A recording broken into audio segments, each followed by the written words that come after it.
Hey everyone, and welcome to another episode of Who Are They? Real Talk. Once again, I am Matt, and sorry for the bit of delay. We had some stuff we had to attend that started around 6, so it interfered with our normal starting time, so we pushed it back till 8. And then we had everybody's trying to get in the groove of things, because since we're starting late, it's a little bit different. But Nick is going to be joining later, hopefully. So joining me right now, I have the one and only Taylor Cleek. Hey. Good to be here. Excited. On his Babu life. It's a Babu kind of year. Yes, it is. And also joining me right now, I have Chris. Chris, how you doing, bud? Yeah, I have headphones. You're right. Yeah. Real headphones for once. Real headphones. Are you standing up? I am standing. I'm trying out some new stuff. Get hype. You got a standing desk? I'm cleaning my room, and I actually have space to do stuff now, so we're trying our best. We're in quarantine. What do you need to do? I need to get my life together. That's what I need to do. Lord. But no Toby tonight. Connor has some stuff he has to do. So for the time being, it's just the three of us, and then hopefully Nick, once his part of Indie Club is done. We'll see what happens there. But let's start. I want to take a bit from Taylor's show because it was a bit I really enjoyed, and I want to talk about what we each watched this week outside of the films that we're going to be reviewing. Ah, what are we stealing bits over here? Hey, we're all part of it. Have to be movies? No, movies, TV, whatever. Oh, if you guys don't mind, I would love to start because that's actually pretty cool. Go for it. I mean, besides the two films that we're going to talk about later in the program, I've been watching a lot of TV because TV is something that I love. I did constantly. It was movies and television all the time. But then life started dominating with movies, so I took a break from television. But now I legitimately have been rewatching Community like crazy. Community is actually having the reunion table read tomorrow, so I've been rewatching some episodes, including the one they're going to do tomorrow, which is really cool. And I watched all of season 4 of Riverdale in 2 days. Jesus Christ! Yeah, that is not healthy. I'm sorry, dude. It's a show that I enjoy. It's a guilty pleasure of mine. I will be the first person to say it's the corniest thing on television, but it was fine. Season 4 was fine. Was it better than season 3? Hell no. That's not good because season 3 is ass. Whoa!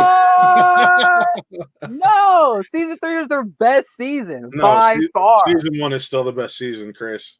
It's because Riverdale started doing freaking supernatural murdery stuff. Literally everybody in that town has been suspected of murder at least once. Yep. And I mean, it's a part of the show now. It's legitimately in its DNA, and I've come to accept it. And season 4 was fine. I wish it wasn't because that's a show where you can go so many different angles. Why you always got to focus on some murder shit? Yeah, it wanted to be Twin Peaks so bad, Twin Peaks so bad, to the point where they acknowledged it in an episode this season. So I mean, it's weird. Riverdale as a concept is weird. When I pitch it to somebody, oh, it's Archie Comics. What's Archie Comics? Okay, it's just about these white kids that go to high school, and that's all it is. So, but now you lie to people. You mislead people. No. Then I proceed to tell them the corniness and how there's murder and everybody loves each other, and they constantly over-sexualize everything, even though nobody loves each other in that show. Except the kids. Nobody loves each other in that show except the kids. Well, the show's predominantly made up of teens, even though they're all 20-somethings, and they don't look like teenagers at all. So, but Riverdale, 2 days, rewatching Community. I watched, I rewatched, the Seth Rogen classic, The Green Hornet, a couple days ago. Yes. Yeah, so I love that movie when it first came out, and boy, I don't love it as much as I did before, but hey, I have no regrets. All right, Taylor. What has been going on with your viewing pleasure? I had to think of something that I haven't already talked about at length. If it was on Really Scared, but you know what I watched last night for the first time? People will probably be upset about it, but I just now finally watched Uncut Gems for the very first time. That movie's so good. It is really good, and it's one of those things where it was so culturally relevant, you know, for a few months there. It's all anybody was talking about and tweeting about. So I felt like I already knew a lot of the beats in it. You know, like it was just like waiting for the big line. This is how I win. I disagree. You know, all that stuff. I was like, yep, there it is. There it is. You were doing the Leo DiCaprio meme? Yep. Yeah. And then the ending had been spoiled for me a long time ago, unfortunately, somewhere on the internet. But which is a shame because I definitely wouldn't have seen it coming, and I won't spoil it now if there's anybody left on the planet who hasn't watched Uncut Gems. But there's probably a ton of people, and I know it's supposed to be on Netflix by the end of the month. Oh, okay. Yeah, no, it's great. I mean, even knowing as much as I did about it, I was still completely captivated. What a stressful movie. It's weird that we'll happily sign up for experience, which is just like people yelling at each other and getting in fights for like 2 hours, and it's just stressful. Those Safdies make stressful movies, but I love Good Time for the same reason. It felt so authentic. Just like, here are some terrible people who are just digging the ditch and ruining their lives, and you just got to sit and watch and be captivated the whole time. So I thought it was great. Adam Sandler was obviously brilliant in it. Great movie. I also watched, I didn't talk about this. I'll probably talk about this on Really Scared for a little bit because I think Connor will want to talk about it, but I watched the Blumhouse Fantasy Island reboot. Oh God. As per Connor's recommendation, he told me to check it out, the unrated version, which Jessica and I did. And it's really stupid. It's really stupid. Sometimes I like a really stupid movie, you know, if it's like doesn't take itself too seriously. It's so like creatively bankrupt, right? To reboot Fantasy Island as a movie, as a horror movie, but it's really dumb, and I don't think it takes itself too seriously. And it gets kind of original as people's fantasies start to intersect. And there's a really great character in it whose name is Dr. Torture, and he has a saw for a hand, and that's my that's my blend right there. That's my brand. I love a nice movie that could have a character named Dr. Torture in it. So I'd like, by no means a traditionally good movie, but I enjoyed it. I'm looking forward to talking to Connor about that at length. All right. And for me, Taylor, you could probably figure this out on my little Twitter string the other night. But so lately the girlfriend's been looking for stuff to watch and all this, and I suggested to her some of the 90s Marvel shows because we have Disney Plus and they're all on there, and a lot of those shows are like what I watched outside of like Batman the animated ones. Oh yeah. Out of like Batman, besides Batman and Superman, those are the king of animated series, right, in my eyes.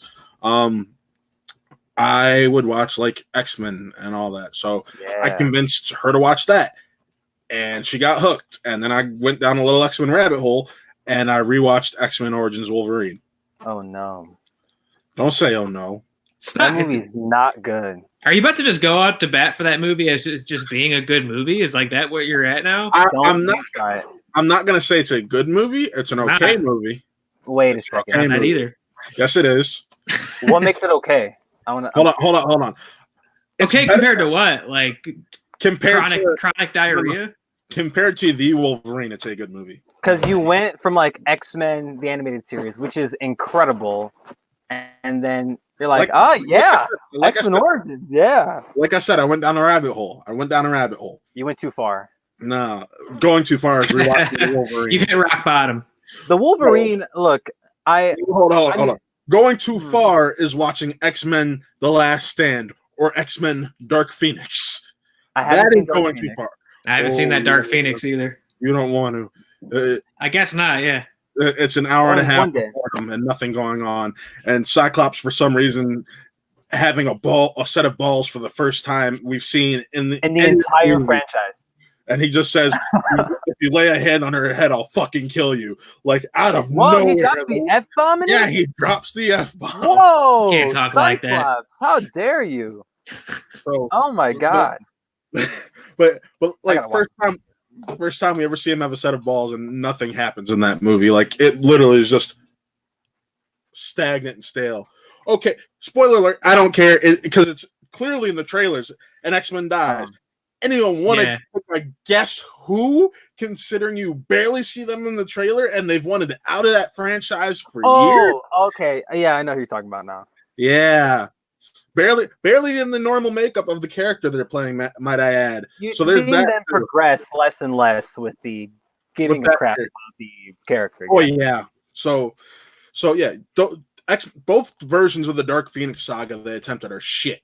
But X-Men Origins Wolverine, I will go to bat for because unlike the Wolverine, it doesn't have a glaring plot hole that destroys the entire fucking film.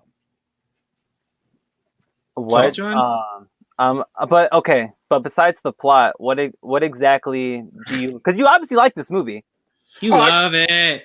I love the Wolverine aspect of it. You want to kiss it? No, I love Wolverine's story. I love getting to see Gambit on the big screen. Those two things alone make it more watchable. I did see you say something about Taylor Kitsch's Gambit, which yes, it's a crime that we didn't get to see anything else of really Taylor Kitsch. Like he did John Carter, and then everyone's like, nope, we're done. Nope, because he's fantastic in Savages. He does. You forgot that within a year span, he did Battlefield, X-Men Origins Wolverine, and John Carter. That's not a good way to have your career go. He was another project that Hollywood tried to like force feed us. Like Sam you like Taylor Kitsch, you like Sam Worthington, you like Dane DeHaan. No, we don't. We obviously don't, because you keep giving these movies with these guys in them. Jai Courtney. Jai Courtney's another one, and I like Jai Courtney, and I like all the guys you just mentioned, but I don't like them as leading men. Yeah, Isn't Will.I.am in that movie? Yes, he is. What character is he? He plays he's basically Nightcrawler without being Nightcrawler. He's Black Nightcrawler. He's a Black Nightcrawler without all the makeup and anything. Is he an original character, or is he? I don't remember. Like I do love seeing the Blob on the big screen. That's another thing I love about that was cool. Yeah, but like you like CGI Xavier at the end? Oh God, no. Isn't that a giant plot hole? He's walking. No. He's walking around. Doesn't it create like this whole? I was just about to say. And he's walking. with the entire X-Men franchise, it's nothing but a lack of continuity. That's true. Like, let's just put we're that. Remember, hold on. First off, he was walking in X-Men: The Last Stand, which takes place after X-Men Origins Wolverine. But they made up some weird BS. They're like, he doesn't use his powers. He walks. He uses his mind to move his legs. That's what it was. Not the way that he hadn't been hurt yet. Because remember, when they relaunched X-Men with X-Men First Class, that was originally supposed to be its own thing. It was a reboot. I love First Class and Days of Futures Past. Those are honestly, outside of X2, those are my favorite movies. Yeah, those movies rock. Yeah, both of them. But seeing the characters I love and care about, it's like Toby even says it's a guilty pleasure. It's a guilty pleasure for me because half the X-Men movies fucking suck. I wouldn't say half. Last Stand, Apocalypse. Sure. Apocalypse isn't that bad. It's not great. It's fine. It's not the worst one, but it's not the worst, but it's fine. And then Dark Phoenix. So you have Origins Wolverine. Hold on. I'm just listing the X-Men movies right now. So okay, the first three, mm-hmm. First Class, Days of Futures Past. Then you have Apocalypse and Dark Phoenix. That's 7. 3 of them aren't good. And then honestly, I think Deadpool 2 sucks. Oh, I can't. No, I can't. Comparatively to the first one, because I only thought the first one was okay. Oh, see. Okay. I only thought the first one was okay, and then to take the heart of, I felt like the second one took the heart away. You know what I mean? It didn't have the heart of the first one. So that was totally a movie about romance. Let's not forget. Yes, it is. It really is. That's what that is about.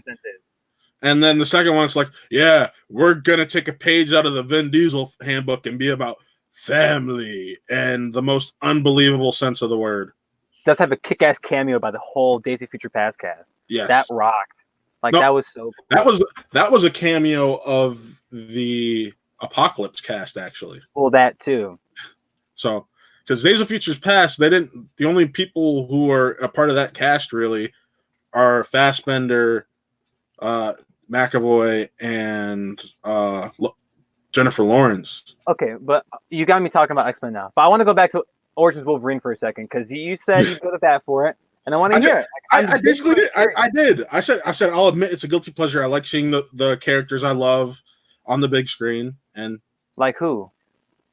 Blob, Gambit, Wolverine. I am. No, I did like what they did with Sabretooth. Deadpool. No, I did not like the Deadpool stuff. Freaking what's his nuts? What's Liev Schreiber's in this thing again? I like Sabretooth. Sabretooth. That was the most depth they've given to Sabretooth, and he's a great character. That was something I don't like about the first X-Men film, is that they didn't give him enough depth.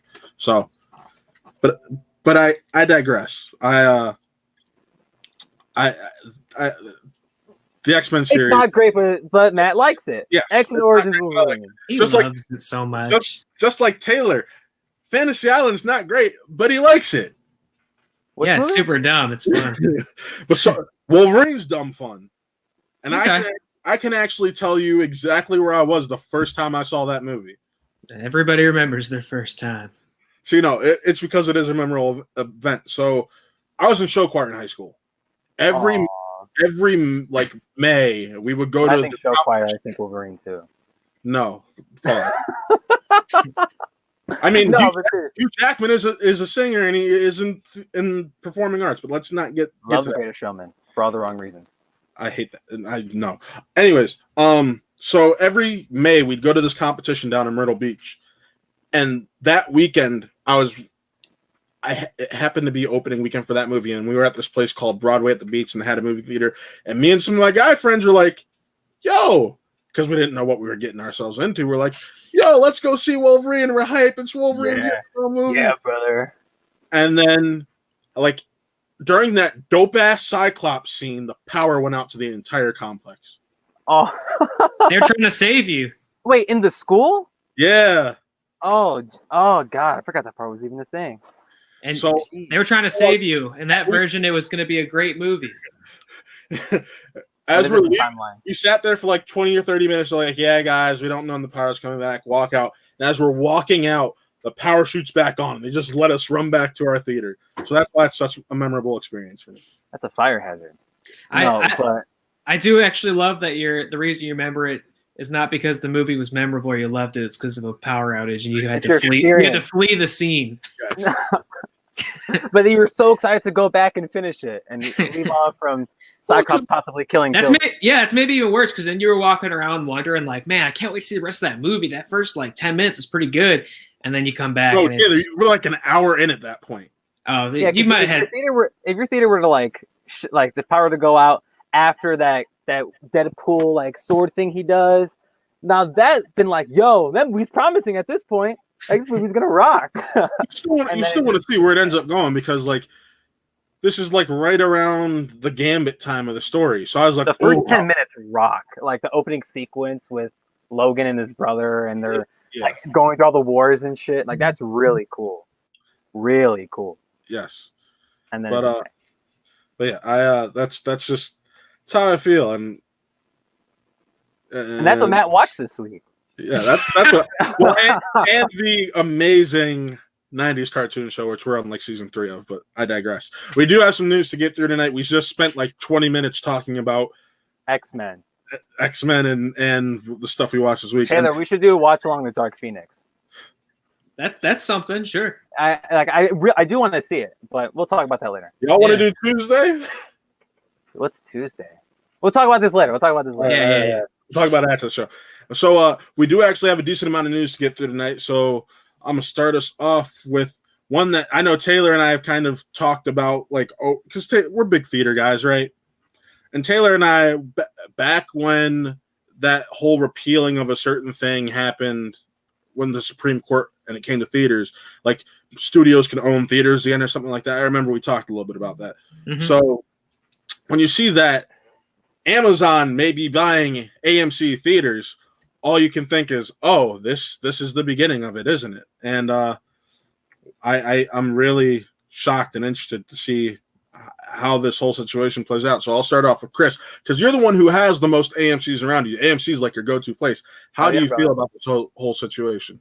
Now, before I start with my whole Amazon buying AMC thing, I do want to preface that I want maybe I read this incorrectly or it got corrected again and I just don't know. But I read this thing on I think it was Deadline where Amazon buying AMC got misconstrued and it was AMC the television channel and not the movie theater chain. And this is coming from Deadline, so I'm like, okay, like is Deadline like who's wrong in this situation? Who's misreporting it? But I didn't see a correction on it. I haven't looked back at it besides AMC being possibly bought by Amazon. But this has been a thing that's been rumored for weeks upon months since COVID happened. But on the hypothetical of Amazon buying AMC, awesome. I think it works. It benefits both parties. It keeps the theater chain open and running, and it allows Amazon to just have their own string of theaters to screen their movies in come Oscar time. Granted, we've seen Amazon movies get loved before at the Oscars, such like Manchester by the Sea being, I think, the bigger one, at least unless it's one I'm blanking on. But it allows this. I don't see any negatives in this, unless someone swoops in like Comcast and just likes to ruin everything. But no, I think it'll work best because not only it'll keep the chains open because apparently they're going to open up again in July. Which we'll see how long that goes. Right. Yeah. But I like it because not only does it let my friendly neighborhood AMC stay open, but it may allow me to see more Amazon movies that I don't normally get to see, even though I do have you time. to get Universal movies back. Yeah, and we'll see if Universal Pictures lets their movies come back, and that'll really bum me out because then I have to go to my faraway Chicago Regal to go see it. But we'll talk about that when the time comes. Taylor, how do you feel about the whole situation? Yeah, I don't know.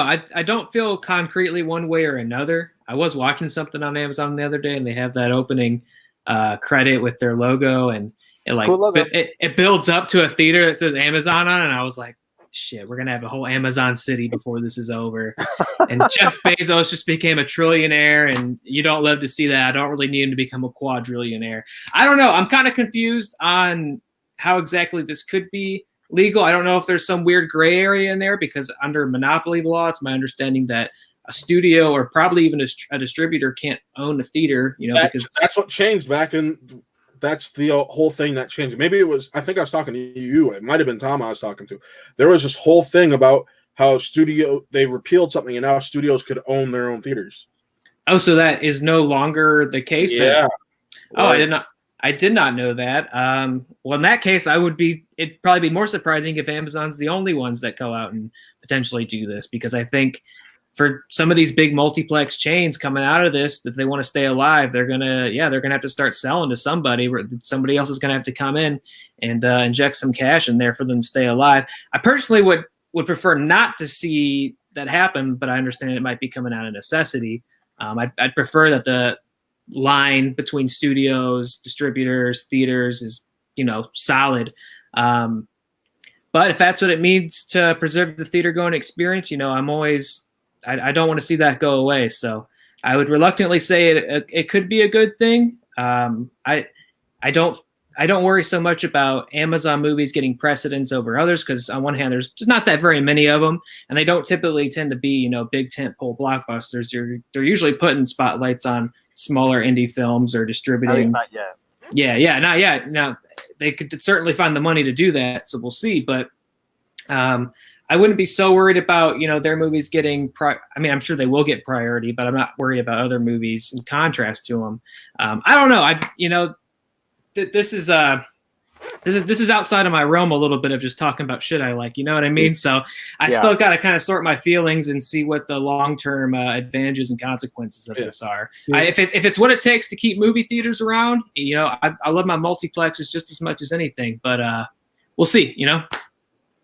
Yes, and I think my point I'm about to make may show you which way I lean. I'll flat out say it. I'm kind of against it because when it boils down to it, it's just a matter of the fact that a lot of these smaller indie chains like Cleveland Cinemas and other ones like that get a lot of draw from when the Amazon Pictures and Netflix films are showing in those theaters. This is true. Yeah. So if now they're at AMC, and what if they were to buy, if Amazon were to buy AMC, what if they're now exclusively at AMC? Yeah, I'm sure they would be. Yeah. So that would make sense. So it's something like that scares me. And Taylor, I think with Amazon, it would be a little bit of a different situation than a studio owning it, because you can argue that it's Amazon the company. And right, that's where I was wondering if there was some weird loophole there where, like, yeah, we have Amazon Studios, but the studio doesn't own the theaters. Amazon, the Amazon One owns the theaters over here. Bezos Core owns these. It's a Bezos theater experience or something. So I don't know if there is some weird nuance or gray area in there that they can use, but that's a good point. I would hate to see a smaller theater suffer because they can't get something that would get them some ticket sales, because now you can only watch it in an AMC or at home. That definitely feels possible. That's what I'm saying. It's tough. I don't know if I have the ability to really see long-term what the consequences of that would be, but I definitely feel there are consequences. I mean, coming out of all this, obviously things are going to change. It's just how it's going to be. We talked about this a little bit with the Trolls thing and movies going on demand and them protesting on the theater end, and stuff's going to change after this. Studios are going to learn lessons, and they're not just going to forget that information when it's no longer convenient, so things are going to change. I'm also skeptical, like you mentioned earlier, about theaters opening in July. I guess it all depends on what Tenet decides to do. I feel like it's Tenet and COVID-19 playing chicken right now, seeing who's going to relent first. It's a bit scary right now. But I'll go watch Tenet in the drive-thru. I know we'll get to that later, but if they get it in the drive-thru, that's where I'm going. They might, but I know that there's talks that if the theaters don't open in July, it's not going to come out. Yeah, and then Wonder Woman will get pushed back to December, and there's just this whole domino effect that we don't get any films until the earliest December to early 2021, which would just be crazy. And those two movies you mentioned are Warner Brothers releases, so it's really Warner Brothers versus COVID. Like it's a risk, because with I think Los Angeles just extended their stay-at-home order a couple more months. Yep. So that may cause an issue, but then again, Warner Brothers has not pushed Tenet back. Yeah. And with all of this crazy stuff, and AMC saying, or the theater saying, "Yo, we're back in July. Hell yeah, brother!" And all of us are just like, is that the best case scenario, especially with the world that we live in? But not just to go off on a tangent about COVID. I actually want to go back about the Amazon One or Amazon Studios owning the theaters for a second. Well, hold on.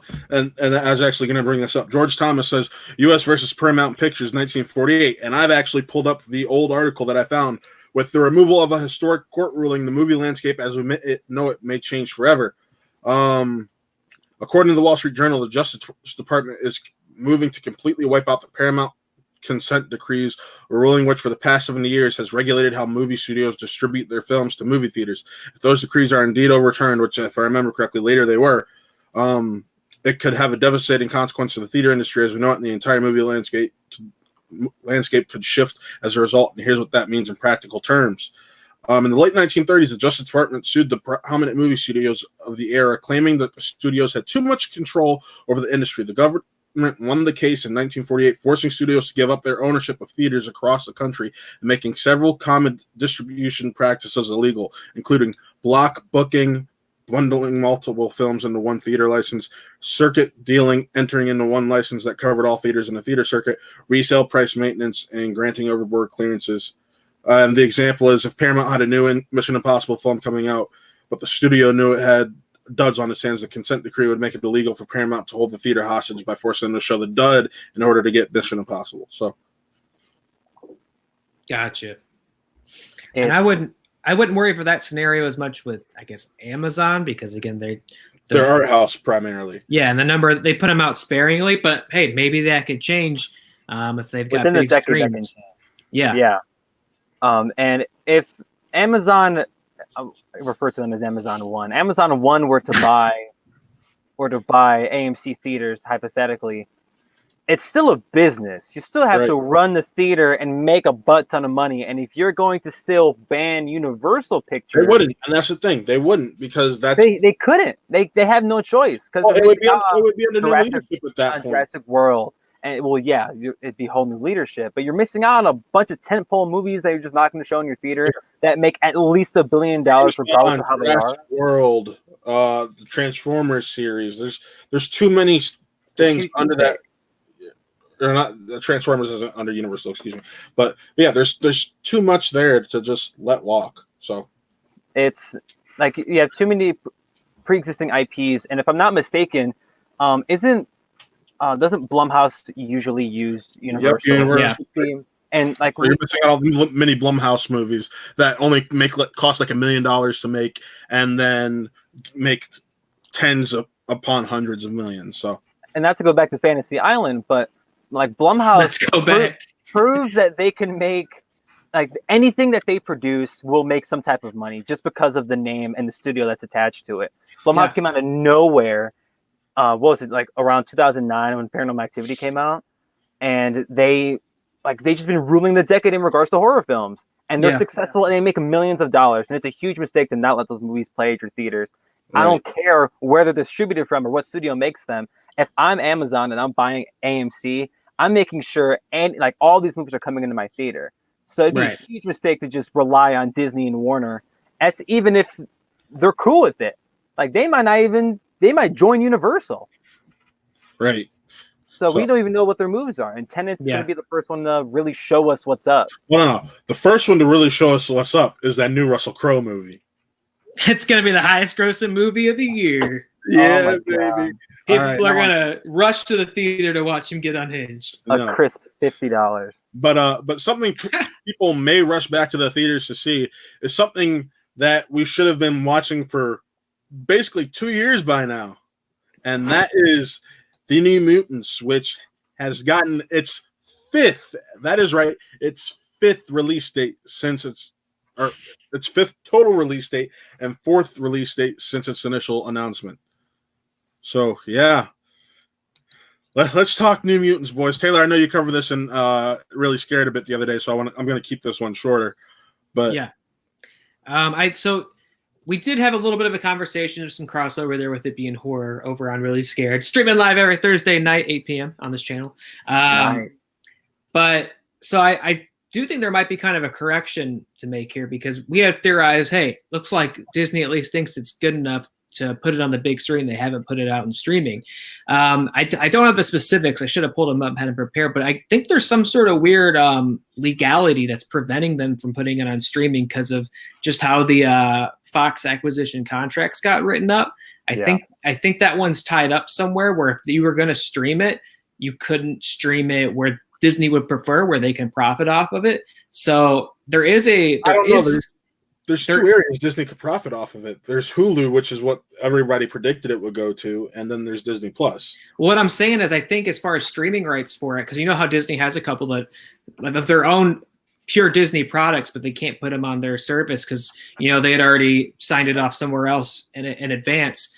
I think maybe I don't know where, but I think maybe New Mutants is tied up somewhere where if you were going to stream it, you wouldn't be able to drop it on Hulu or Disney Plus.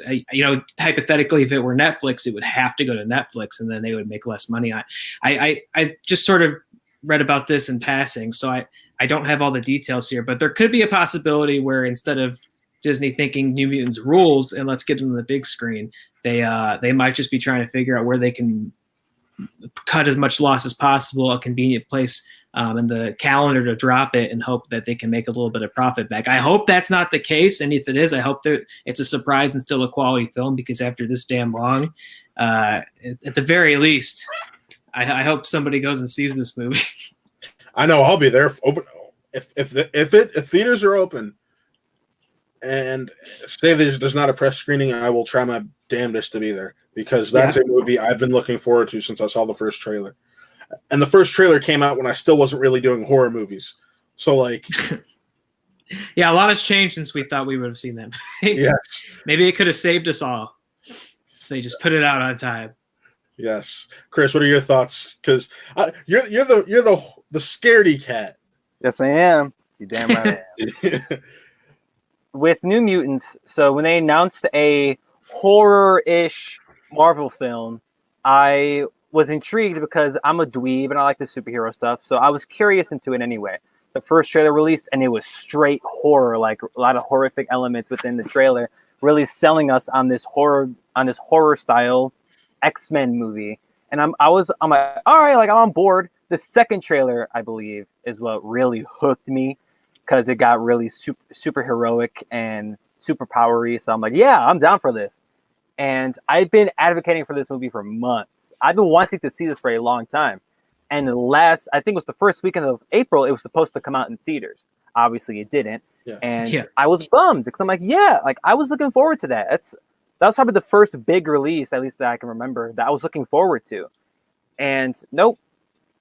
And we obviously didn't get it. Hey, and I'm gonna say this: that the release date move helped it because it would have been going up against James Bond, and you were gonna lose that bad. Yeah.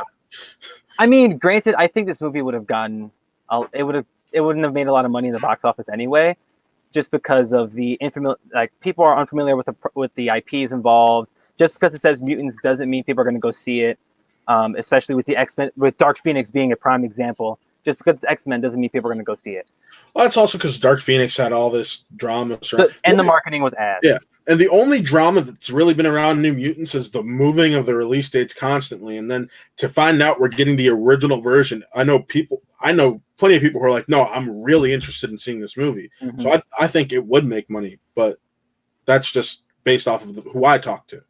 I think it would too, because like we were saying earlier with the Blumhouse movies, and horror is very profitable right now, and you can do very it popular. You can do it on a blockbuster scale like we saw with both of the It movies. I think as long as you've got, the X-Men brand isn't great right now, Mutants isn't great, but you still got the value in that big red Marvel block you get to slap on it. It's scary. It says Marvel. I mean, people saw Venom, right? So you don't know what hit them. Yeah. So people could go see this, hopefully. I remember, Taylor, I remember the feeling we had when leaving Venom. I was jacked. I was ready to go. Did you just want to run through a wall? Yeah. I felt so powerful. I wanted to run through sweaty. a wall. I felt sweaty, though. Venom was something. I was sweating. And it was nothing good. But in regards to New Mutants, before I knew about all the legal stuff, I was wondering why they just hadn't put it on Hulu, because it was at this point, with all the garbage that's been involved in it, because we're obviously no strangers to the news and the possible reshoots. Then the director comes out, there were no reshoots. Well, there's no reshoots because they didn't know what was going on with Fox, and then Maisie Williams being as busy as she is. It's hard. That entire cast, when they were casted, they were up-and-comers, and now they're all established.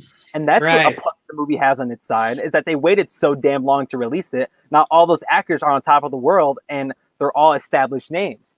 And I thought, okay, if you're not going to release it in a theater, if you don't have faith in it, drop it on Hulu, maybe Disney Plus, although it's not really what they're fitting over there. But if drop it on Hulu, cool. I'll watch. I was gonna watch it regardless, but Hulu's the best place for it. And then all the legal stuff came up, and now it's not gonna go there. I'm just scared this movie's just never gonna come out, and I'm terrified because what's the new date? August 28th, I think.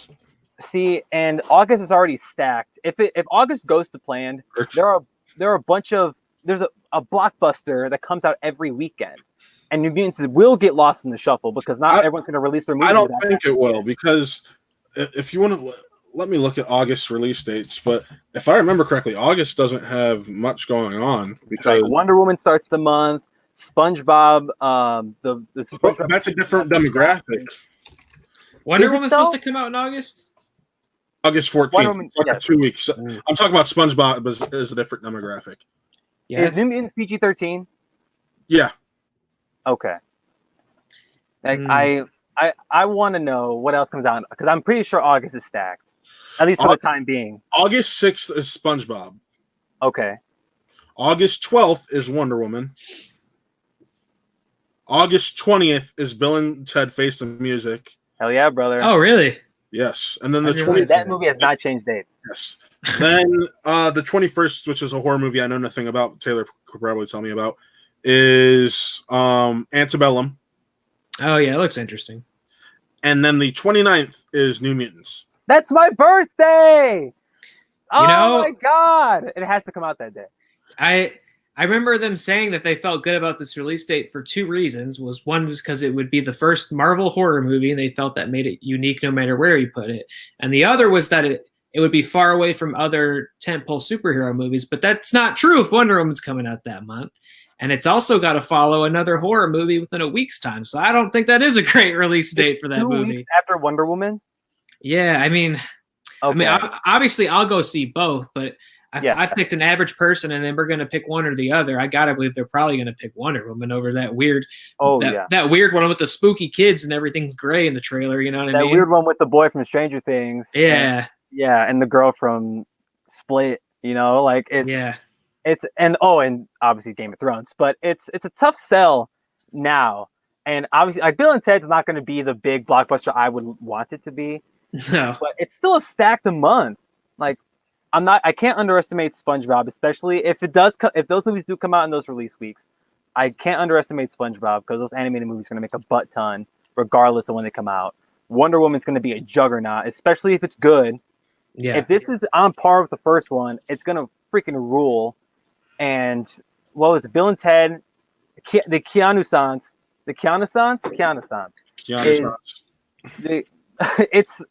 It's running wild, brother. And it's all over the place. And people want to see this movie, and plus Kid Cudi's in it, and I want to see Kid Cudi. But then New Mutants comes out, and it's going to get lost. It's a lost cause. We're going to go see it, and I can't wait for us to talk about it.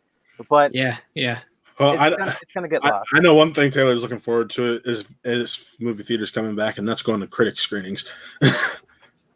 Yeah, I mean, look, not to rush the subject, but I'm going to start going to the drive-in is where I'm going to start going because I get to go in my car and I don't got to talk to anybody or see anybody. Anybody. Yeah, that might be how I prefer to see a movie for the time being. Yeah, you even said, you're like, yeah, I'm coming out of this a straight-up germaphobe, so... For real, and I definitely wasn't going into it. I mean, I wash my hands regularly, you know, that's not new, but... I'm definitely masked up as much as I need to, sanitizing, you know, every hour. I am definitely going to be paranoid coming out of this. Who directed New Mutants? I forget. Josh Boone. Yeah. Okay. What else has he done? Has he done anything noteworthy? I think indies primarily, if I remember correctly, Taylor. Am I right? Indie horror? Let me pop up his name real quick because I'm actually curious to know as well. Because I'm not familiar, and again, I don't want to jump the gun, but I keep getting him confused with Josh Trank. The Fault in Our Stars. Yeah, yes! Fault in Our Stars. Yes, that's my type of filmmaking right there. Stuck in Love in 2012 and The Fault in Our Stars in 2014. So he's only done is Stuck in Love another YA adaptation? I don't know if it's a YA adaptation, but it's a YA. It's the same gimmick. Yeah. He's written some Stephen King adaptation and stuff. It doesn't look like anything that actually made it to production, unfortunately. Right. So he's out here. He's doing this spooky thing. He's trying to get there. Okay, it looks good for the trailers. He's the creator on The Stand. The Stand, which is coming out. So that's and the new stills that came out from New Mutants. It looks awesome. Yes, and the posters the marketing for this movie has been kick ass. Yes, aesthetically. Like I love everything they've put out. The poster you just put up, Matt, in the graphic, it rules. It rules. Yeah, I want that on my wall, whether the movie comes out or not. And it's just a bummer that this movie should have come out a year and a half ago. 2 years ago. 2 years ago. April 13th, 2016. It was finished and ready to watch 2 years ago. See, like you said, 2016 or 2018? Excuse me, 2018. Oh, April God. 13th. I was in high school. No, but... April 13th, 2018. It was a Friday the 13th release. See, I blame Fox.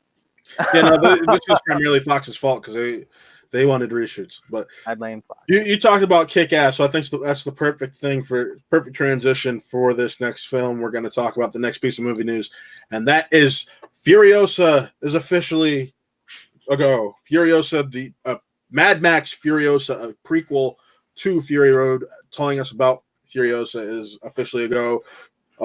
Some pre-production, all that fun stuff, and I am really excited. So, let's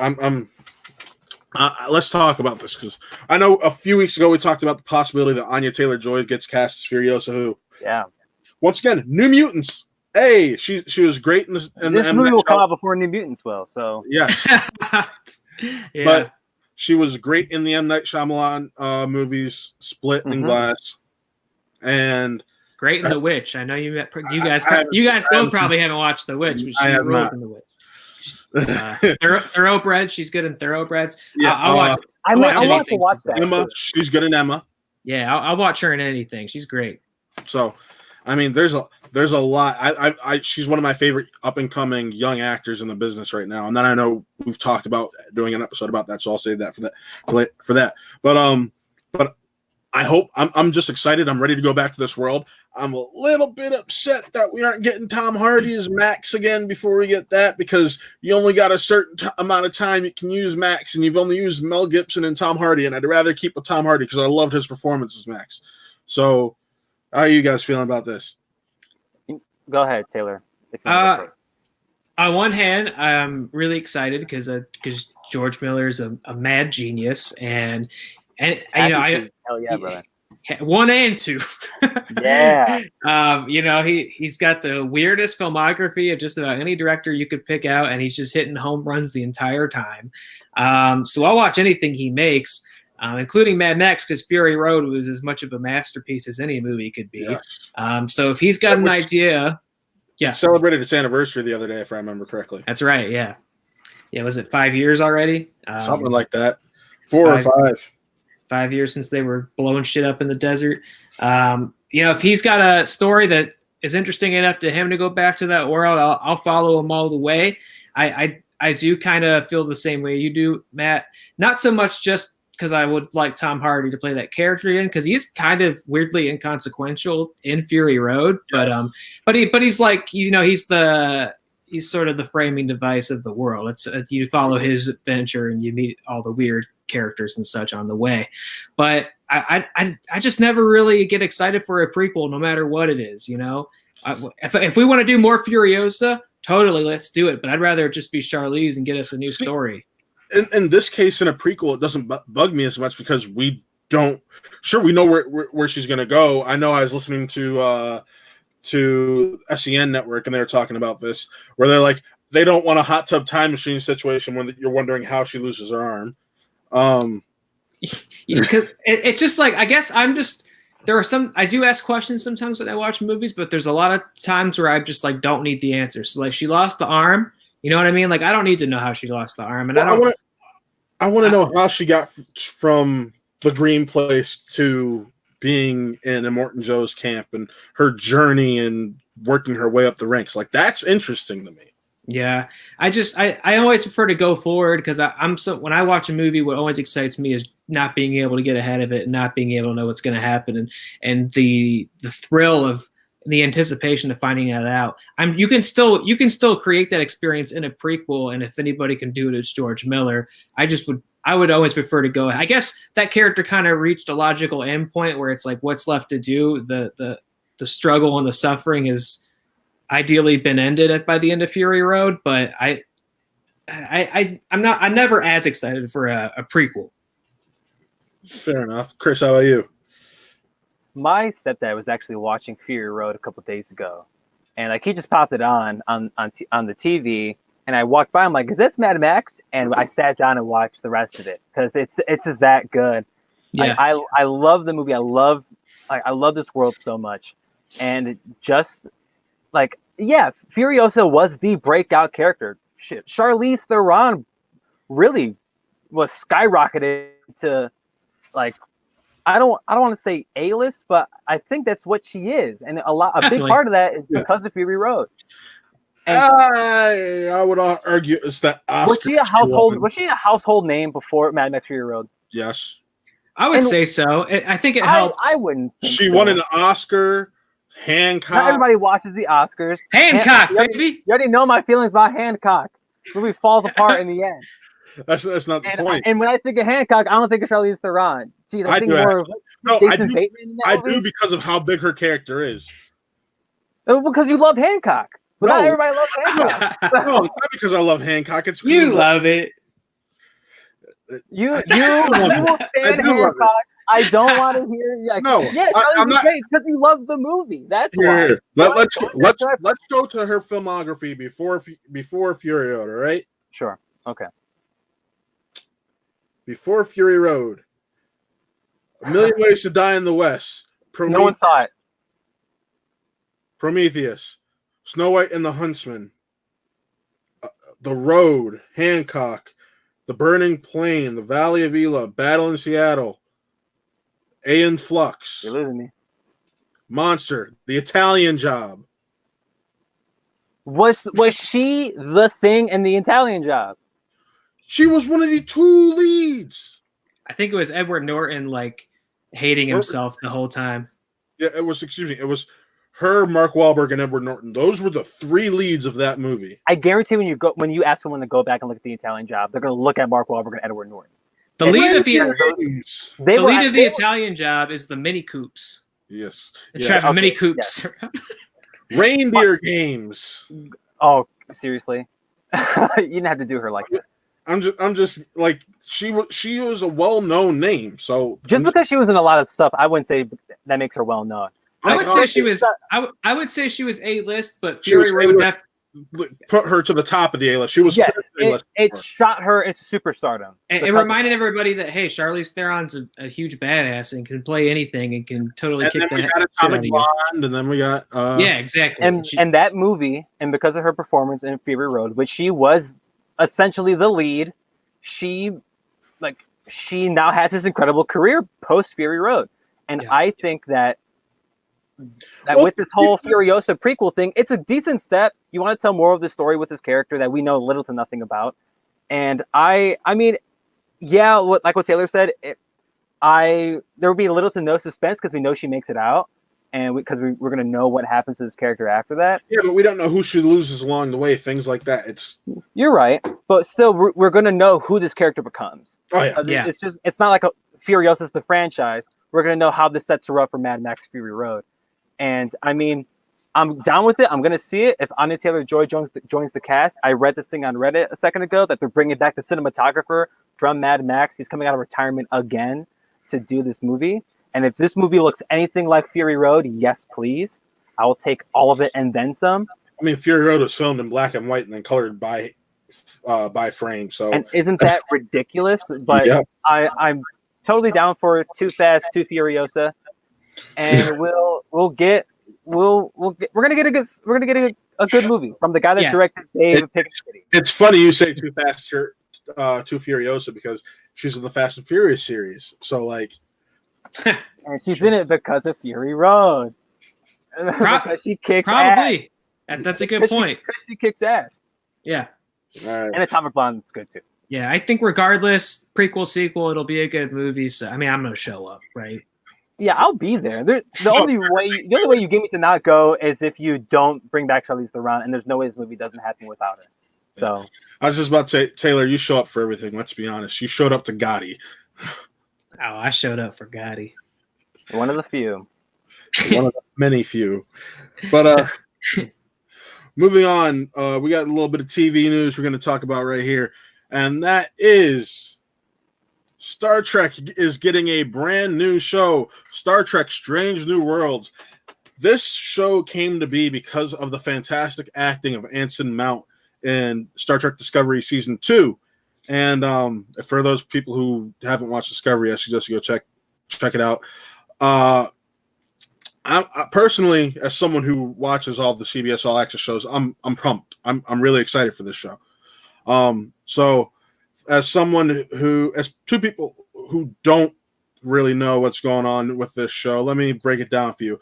This show is going to be more like the traditional Star Trek show, and this takes place about 10 years prior to the original show is what they're saying. And it's going to be more of an optimistic show, more episodic, and not just have this one overarching story they're saying. And this show came to be because of the fan reaction to Anson Mount and Ethan Peck as Spock and Pike in Discovery Season 2, and fans were clamoring to see more of them after the fact. So now I have a few questions because I'm one of those who have not seen any of the CBS All Access Star Trek, so please excuse me. Now, is this Is this a spin-off of that show? Presumably, is this going to tie back into Discovery? Yes, it's a spinoff technically. No, I don't think it's going to tie back into Discovery. And will it be on All Access? Yes, it seems like All Access is the home of all TV shows Star Trek right now, because that's what keeps bringing in the money. Picard, Discovery, now this. So, because to me, like after the Abrams Star Trek movies that we got a few years ago, like Star Trek has predominantly been on television. They went back to TV because obviously they went back to their roots, and it worked. It's been working for them. Like I've heard nothing but great things about Picard and about Discovery. Told you, Taylor. And is it one of not me? Why aren't these shows on CBS proper? Because the budgets are so high, and they want to make. And here's the issue with a Disney Plus series, essentially, where they're throwing millions of dollars per episode. Yeah, exactly. Okay. So that's because if you look at the history of Star Trek, all the shows, the sets, like for the time, the sets were great, but where they are when you look at them now, it's like, yeah, that's like a cardboard wall. So to have them be throwing these millions of dollars with high-end quality effects and action sequences and things like that, it makes CBS All Access worth the amount of money you paid for it. And I mean, granted, I primarily watch the Star Trek shows and Young Sheldon on CBS All Access. So Young Sheldon. Young Sheldon. Little Bazinga. Little Bazinga. See, wouldn't one of these shows at least benefit from being on CBS proper? Because they just got done with Big Bang Theory. And Big Bang Theory at least pumped out $10 million for the cast an episode. Young Sheldon is on CBS proper. I'm just saying, but CBS All Access, what it does is like the CBS shows, if you want to rewatch an episode, you have to have CBS All Access. So maybe it's just my ignorance of the streaming.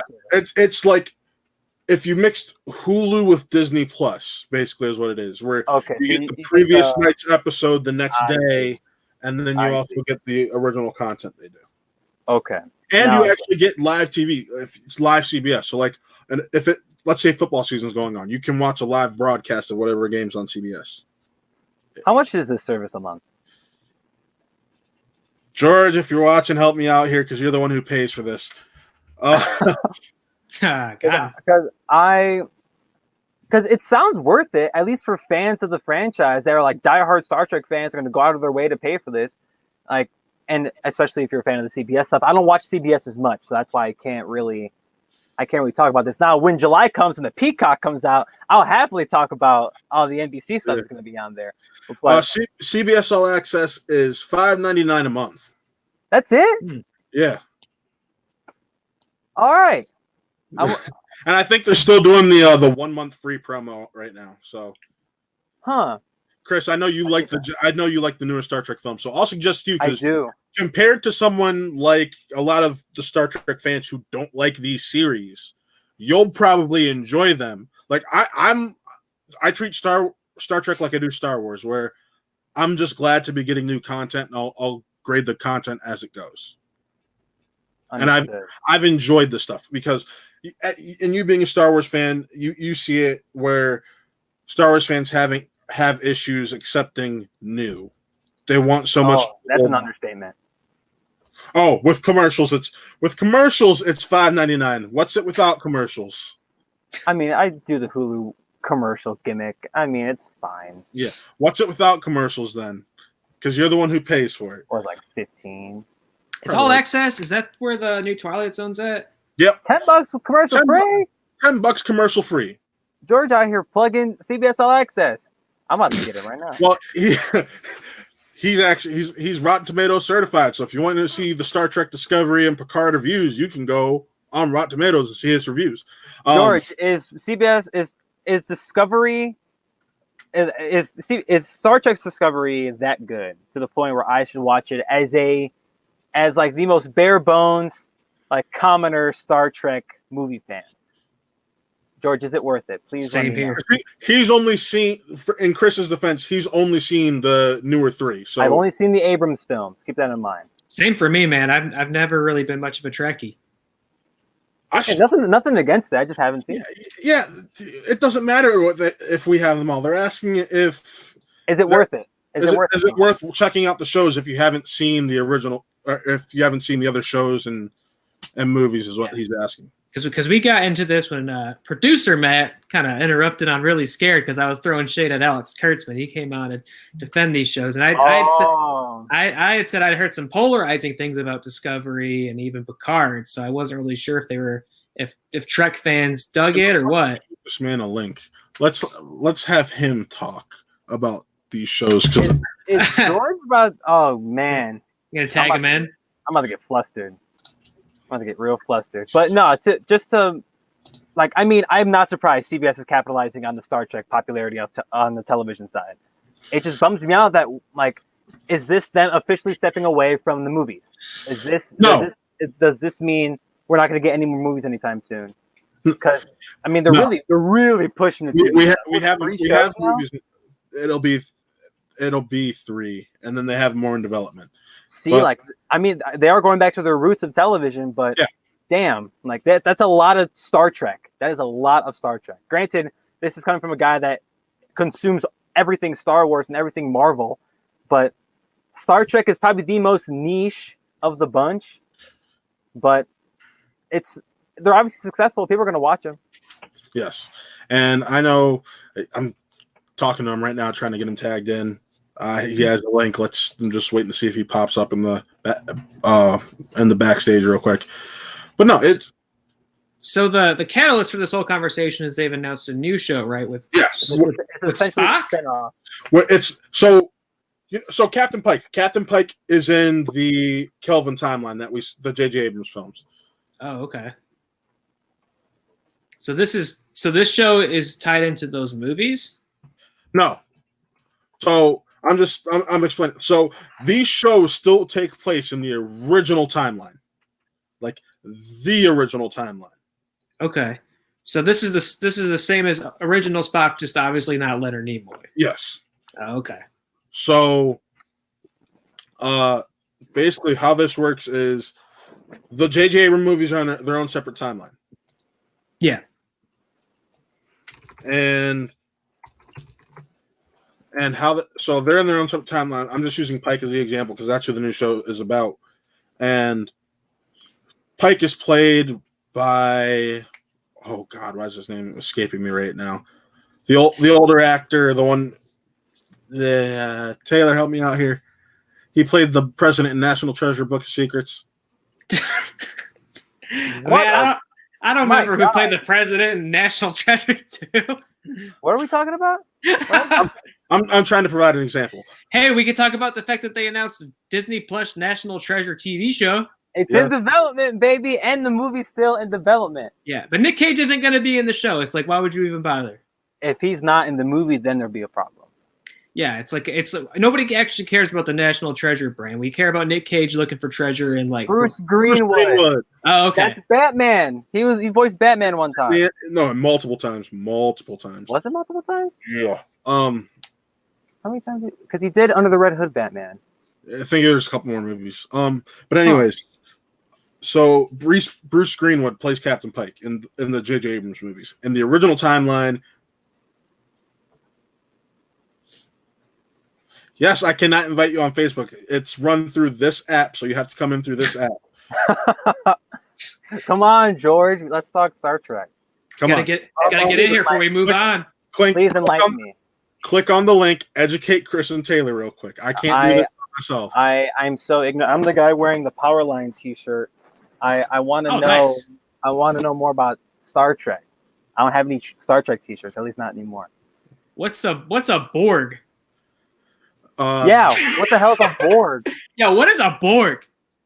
Oh yeah, maybe you should hold off on Picard for a bit then. Discovery, not so much. Discovery, yes, just literally click on the link when you get on your PC. Hop on your PC, click on that link that I sent you. And National Treasure television series, Disney Plus. There are a few things going on at Disney Plus. I don't know if we're going to talk about. We're going to talk about a few of those. And all right, cool. But in regards, right now, we're literally taking all this time with the news to buy Nick some time. What I want to mention about National Treasure, I mean, if any time is good to start a little cinematic universe with National Treasure, it's right now. It is right now. Cinematic universe. Because if we're not only doing the third film and we're gonna do a little TV series on the side that's gonna expand. This sounds stupid. Expand the world a little bit. Like, okay, cool. I'm down for it. And Nick Cage he's out here doing some of the best work of his career. I mean, like I haven't seen a lot of the things, but I recently read up on his one of his more recent films, Mandy. Mandy rules, man. Yeah, Taylor's the Nick Cage aficionado. Don't get him started. Mandy's good. So, Color Out of Space, real good. Are you familiar with Dead Meat, the YouTube channel, Taylor? No, I don't believe so. So Dead Meat is a channel that they do a lot of videos on kill counts in horror films. That's where I get my horror film stuff from. And they recently did a video on Mandy, and Mandy and they obviously show the film as they go and explain the plot. And Mandy looks incredible. One of these days, I want to catch it just because it's stunning. And I watch that little baby YouTube app, so I want to actually watch the movie one of these days. You can handle it. It's not that scary. It's just crazy. Yeah, it's like acid trips and just surreal and chainsaws. So like, yeah, I mean, I could rock with that. It's just like a metal music video. Yeah, and obviously Nick Cage is probably as relevant as ever. Sure, I would say so. At least amongst us. So if there's a time to do National Treasure, it's right now. There he is. Definitely right now. It's always a good time for National Treasure for me. Is that George? Yes, to give you your little bit of Star Trek education right here. Wow, I can't see myself. And that's Simpsons in the back? Yeah, Dad, turn the Facebook off because I hear it. I can hear myself. Time to do National Treasure. It's right now. There we go.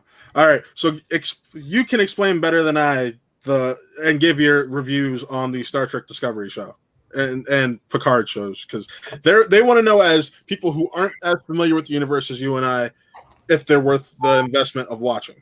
Yeah, should I care about it? The new shows, without the old show, there is no new show. But should they? At bare minimum, you need to go back to the original series.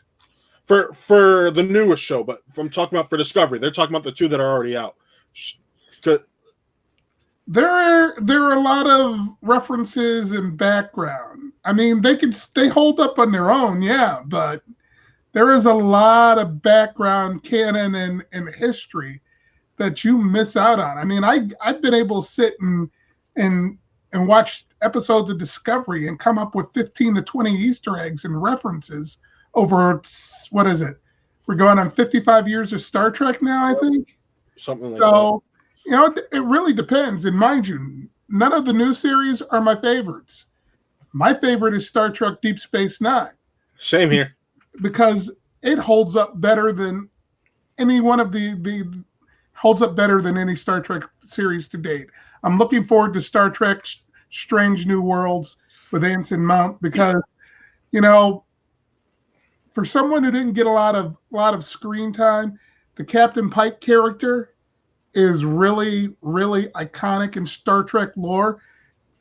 I don't know what Matthew said about Bruce Greenwood in the movies, but he made that role his own. No, I didn't. I was just trying to provide an example of who the character is. Okay. What character it was about. Well, Anson Mount came in with Discovery and bested Bruce Greenwood, and I love Bruce Greenwood. Mm-hmm. That's a guy I've interviewed a few times over the years. Great underappreciated actor. That being said, yeah, watch Discovery. I think season 3 is coming up now in the next couple month or so. You're talking about 10 episode seasons, and the second season is really borderline fantastic. Yeah. It should go to note that with CBS All Access, you also get all the old Trek shows. So if you find yourself interested by these, you could go back and check out some of those original shows. And you get all the old shows, all the old movies. It's a Trek nerd cornucopia and utopia. Mind you, I own most of this stuff on physical media. And Chris, we still got that Star Trek the Motion Picture watch along to do. Yes, we do. Yes, we do. Really? Make sure you do it early in the day. I can remember where I saw that, and I saw that movie. Oh no, we were gonna drink and watch that because it's not good. Yeah, that's not a bad idea either. George, I would love for you to be part of this if you can, but Look, so as someone who knows little to nothing about things in Star Trek that are not the Kelvin timeline, can I just jump into Discovery without watching the previous series? You could, but like I said, they're like I'm gonna get lost. You won't. No, you won't. You're not gonna get lost. But let's try this. Don't watch it with anyone you know. Okay, that's the best way to put it. Don't watch it. You can do that. You can watch it, but if you watch it with someone you know who's a Trek fan, they're gonna be laughing. You're not, and they're gonna be shaking their head yes, and you're not. And you're going to be sitting there looking at them like they're freaking crazy. And it's like, you're going to miss something in the experience in that regard. So, gotcha. So watch it alone. That's the best way to put it. Okay. I mean, I've seen every series. God, all the old ones, I've seen at least 8-9 times over each. Even Enterprise? Wow. Yeah. Huh? Even Enterprise? Oh yeah. I love Enterprise. Shock there. I'm not a big Voyager fan. Oh yeah, no, neither. Voyager is like, eh.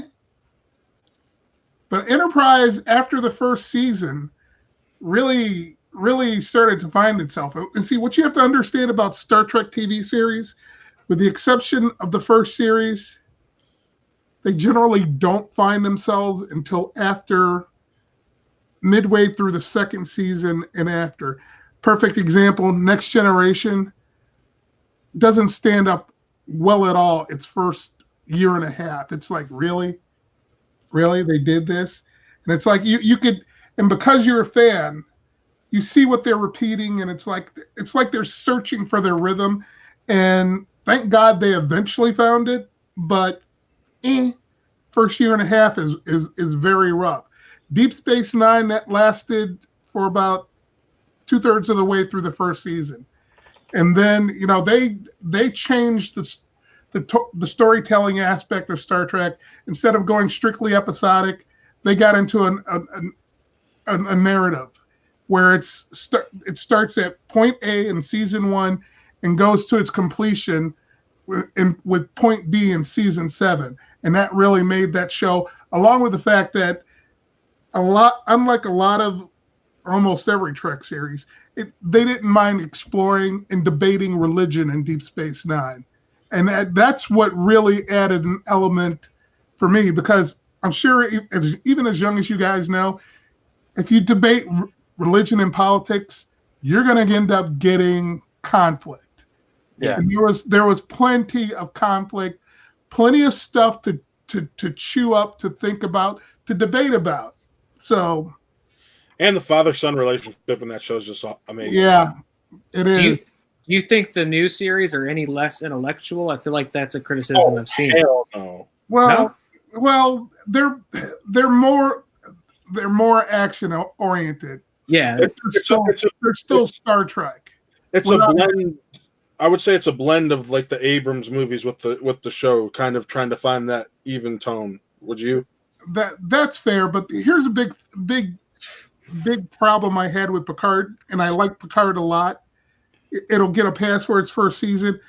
Picard had at least 3 episodes that were like origin episodes.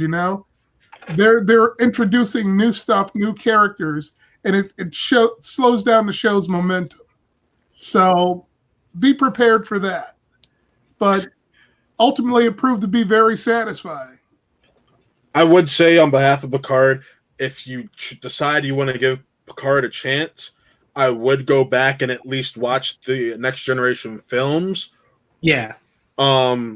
Specifically Deep Space Nine, because they were asking me while you were trying to get on, what are Borgs? Resistance is futile. That's all you need to know.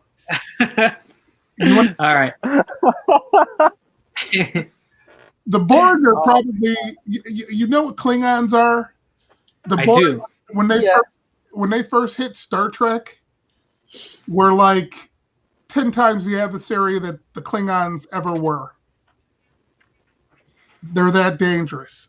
Okay. Huh. Yeah. I know they got a cube and they're looking pretty mechanical. Yeah, but then you're doing that artificial life form debate and stuff like that. Okay. they made for great science fiction. Ultimately, the Borg race is a metaphor for conformity. So there you go. I like that I've learned more about Star Trek in the last maybe 10 minutes than I have in the last 22 years.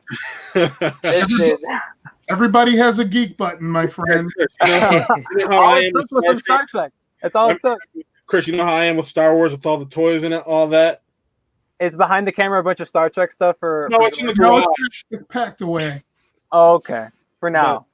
Yeah, No, it's been packed away since we moved for about 20 years. yeah. When we moved to where we live now, it's You gotta let it breathe, George. Huh? You gotta let him breathe. Yeah, well, I know where to put him. I mean, he's being honest. I mean, I probably have $5,000 invested in Star Trek stuff in dollars from 1990, 92, 93. I've got tons of autograph stuff, action figures autographed. I've got plates autographed. Yeah. The Gold Enterprise. I've got some stuff that's appreciated. You know, it's not outrageous. Like there's a Gold Enterprise that Matthew mentioned that's worth about $500 if I could ever find a sucker to buy it. But they're out there. I guarantee it. But yeah, I was obsessed. He's doing me pleasure from having me cop to that, by the way, because I give him shit about Star Wars. Notice shit is packed away. And he's waiting for my death so he can inherit it. Yeah. So Matt wants to let all that breathe. Yes, I actually do. I'm like my brother who's like, I want half of it and then to sell it. And I'm like half? Like, you'd be lucky to get half. His brother. He's trying to inherit that Borg cube. Yeah. That Gold Enterprise. That's where the money's at. No, he's literally asking for anything that I have a Borg cube. There you go. Yeah. Yeah. Oh my gosh. I have a Borg cube. All right. Well, thank you for popping on and educating these two in Star Trek better than I could, because my knowledge is. Yeah. I'm a geek. Yeah. We all are, George. It's okay. I know why you did it, Matt. I'll get even, but that's okay. No, that's actually not why I did it. Chris actually asked for you to come on. Okay. All right. He did. Yes, it's been a pleasure, George. It was nice meeting you formally. Nice meeting you too. Always a pleasure. You too. Thank you. Night. And joining us now, finally, we have. Yeah, we peaked. Joining us now, we have the one and the only Mr. Nick. Lounging. Gentlemen, how's it going? I should be sounding a lot better right now because guess what? My brother returned my snowball mic to me. That you didn't know. We're upgrading all over the place, aren't we? Nick, aren't we? Nick Yeah. You know, you guys had headphones. My room is clean. I'm sitting in a recliner. I really am upgrading here. I'm sorry I'm late. I was at Indie Club, and hopefully if you're not a filmmaker who's not there right now, you join in on there next time that they have it, because it is definitely a blast. I'm sure you guys kind of talked about that already, but I'm here. Hi, how's it going, everybody? It's going great. We're talking about Borgs and stuff. We killed 80 minutes for your arrival. Yes. Yeah, I figured that I can make coffee while you guys were talking about Star Trek. Yeah, so. we were letting a lot of tangents roll out in anticipation of these. Okay. Yes, questions are on, and if you have a question for George, he's still in the background. I can add him back, so go ahead and ask. As long as you guys are talking about, if you guys haven't talked about Capone yet, we haven't. You guys could have talked about Scoob. We'll talk about fucking Capone. Wait. We were talking about National Treasure before. Oh, okay. But no, seriously, can I drop the first Brendan Fraser's ass of the episode though? Like, sure, yeah. Great. Okay, cool. Well, there you go. Yeah, there it is. I beg your pardon. I mean, if we want to talk the movies now, let's just jump into it. Well, no, hold on. Do we have news left? There's two pieces of news left that I actually really want to cover. I'll say this: we're getting this is the smaller. This is an actual third piece, but a smaller. And we not really much to talk about. Hercules, produced by the Russo brothers. Great, woo! That's gonna make money. Sure, I guess, man. It's a matter of time. Yes. But the first piece of news that I do want to talk about, and First, both pieces of the two news, some Disney Plus stuff, and first, Yay. and I know Chris is excited about this. Foregoing its theatrical release, we have Hamilton. Yes, It'll be sir. going straight to Disney Plus, although it was supposed to be a theatrical release next October. So Chris, I know since we talked about we're going to be getting back into reviewing film, how excited are you for this? I cannot tell you how stoked I am. I will keep my thoughts brief because I definitely want to talk about these movies. And now that Nick's here and he's excited to talk Capone, I definitely want to hear his thoughts. But Hamilton, this movie got bumped up almost a year and a half. We're supposed to get this in theaters next October. That is wild. And as someone who did not have the resources or the time to go see Hamilton on stage, especially with its original cast, my God. Yes, sir. You live like 45 minutes away from Chicago, and I was in Terre Haute for 4 years. It's been in Chicago for like 2.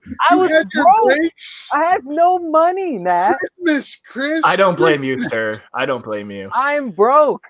Those tickets were no joke. Those tickets were absolutely no joke. I almost went when we were in Chicago. But either way, I've Actually, listened it's not on I've listened to it plenty of time. I listen to Hamilton almost every day. Yep. I am so stoked to see this on Disney Plus with the original cast. And how they did it was that they recorded a few different performances of it with different angles. So we're really going to get a theatrical, like multicam version of Hamilton, which rocks. And I'm just super stoked for it. It comes out with July 3rd, right in time for Independence Day. Let's go. Yes. Let's watch Hamilton. Yeah, all day, every day. That's the review you're looking forward to the most. Yes, God, I want to watch Hamilton right now. God, I love that. Nick, I know you didn't get. I know you didn't get to go because your brother and sister went, if I remember correctly. Yeah, somebody did. I saw School of Rock though. That's yes. You saw anyway, that's cool. With Matt, that I have stories about actually. Yes. If I have time, I'll tell them. Matt and I were at Wizard World, and we were in a damn hurry to get to dinner before that show. But the worst part was after our show, we thought our parking garage was going to close. It did not. And we were in a mad dash to try and figure out how to get home. Anyways, so yeah, no, I'm excited for this. Honestly, I get to understand the context that's either playing from Matt's car or my mother's kitchen. She listens to a lot of show tunes.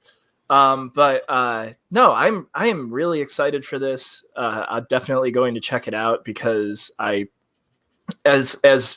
I guess shy as I am about it on here, I am a theater person. I was in shows in high school and did some more beyond that. So, just another opportunity to definitely see something that I definitely have wanted to see just because of all the hype, I guess, around it. But, I've heard all the music. I probably can picture the show in my head at this point, but I am looking forward to this.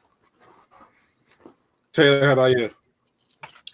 In my relationship, I'm the horror movie guy, and Jess is the stage musical theater person, and we don't have a lot of overlap. So I'm pretty inexperienced when it comes to the theater world. Nonetheless, Hamilton is inescapable. It's a force of nature. And I am looking forward to figuring out what the hype was for. It's got to be pretty damn good. Wait, have you even listened to the soundtrack? I've not heard the music. I know at a base level, what it is and what it's about. Go into it blind, man. Go into it. Why do you? I don't want to hear it without seeing it. This is a feeling of jealousy because I had to listen to the soundtrack for a complete 2 years just to get my fix of it. So I would prefer to see it, properly, hear it and see it for the first time at the same time. So I am looking forward to finally experiencing it, and I don't think my girlfriend has at least seen it. She may have heard it, but I'm excited to sit down and watch a proper hit stage show with her. See what it's all about. See what I've been missing. And then maybe we can watch. It only took over the world. Then maybe we can watch. Why does Sunny taste like piss? Because yeah, I'm just saying, I'm now used to drinking Dasani because that's what we have at my house. And the second that I have a regular glass of water, I'm like, holy crap, this is legit. Has salt in it and it's crap. Yeah, I know it's gross, but it's still water. The last piece of news that we have to talk about is something I know I'm excited for, and it's part of the reason I saved it for the last piece of news. I don't know how anyone else feels about the 2 former movies we have or the 5 novels that we have, but Percy Jackson getting a Disney Plus television show. Taylor, I know you worked at a bookstore. You probably sold copies of this book. Yeah, I sold a lot of Rick Riordan in my day. I've never read any of that stuff. I mean, the Percy Jackson's a little after my time. That's when I was just about, I think, getting out of like the young adult stuff and the. Oh, sir, Percy Jackson. You're only 2 years older than me. Percy Jackson came out when I was in like middle school. Oh, well, we weren't talking about it on my playground. I can tell you that much. I don't think the Jackson bubble had burst quite yet, for whatever that's worth. But no, yeah, I know people love those books. They're huge and popular.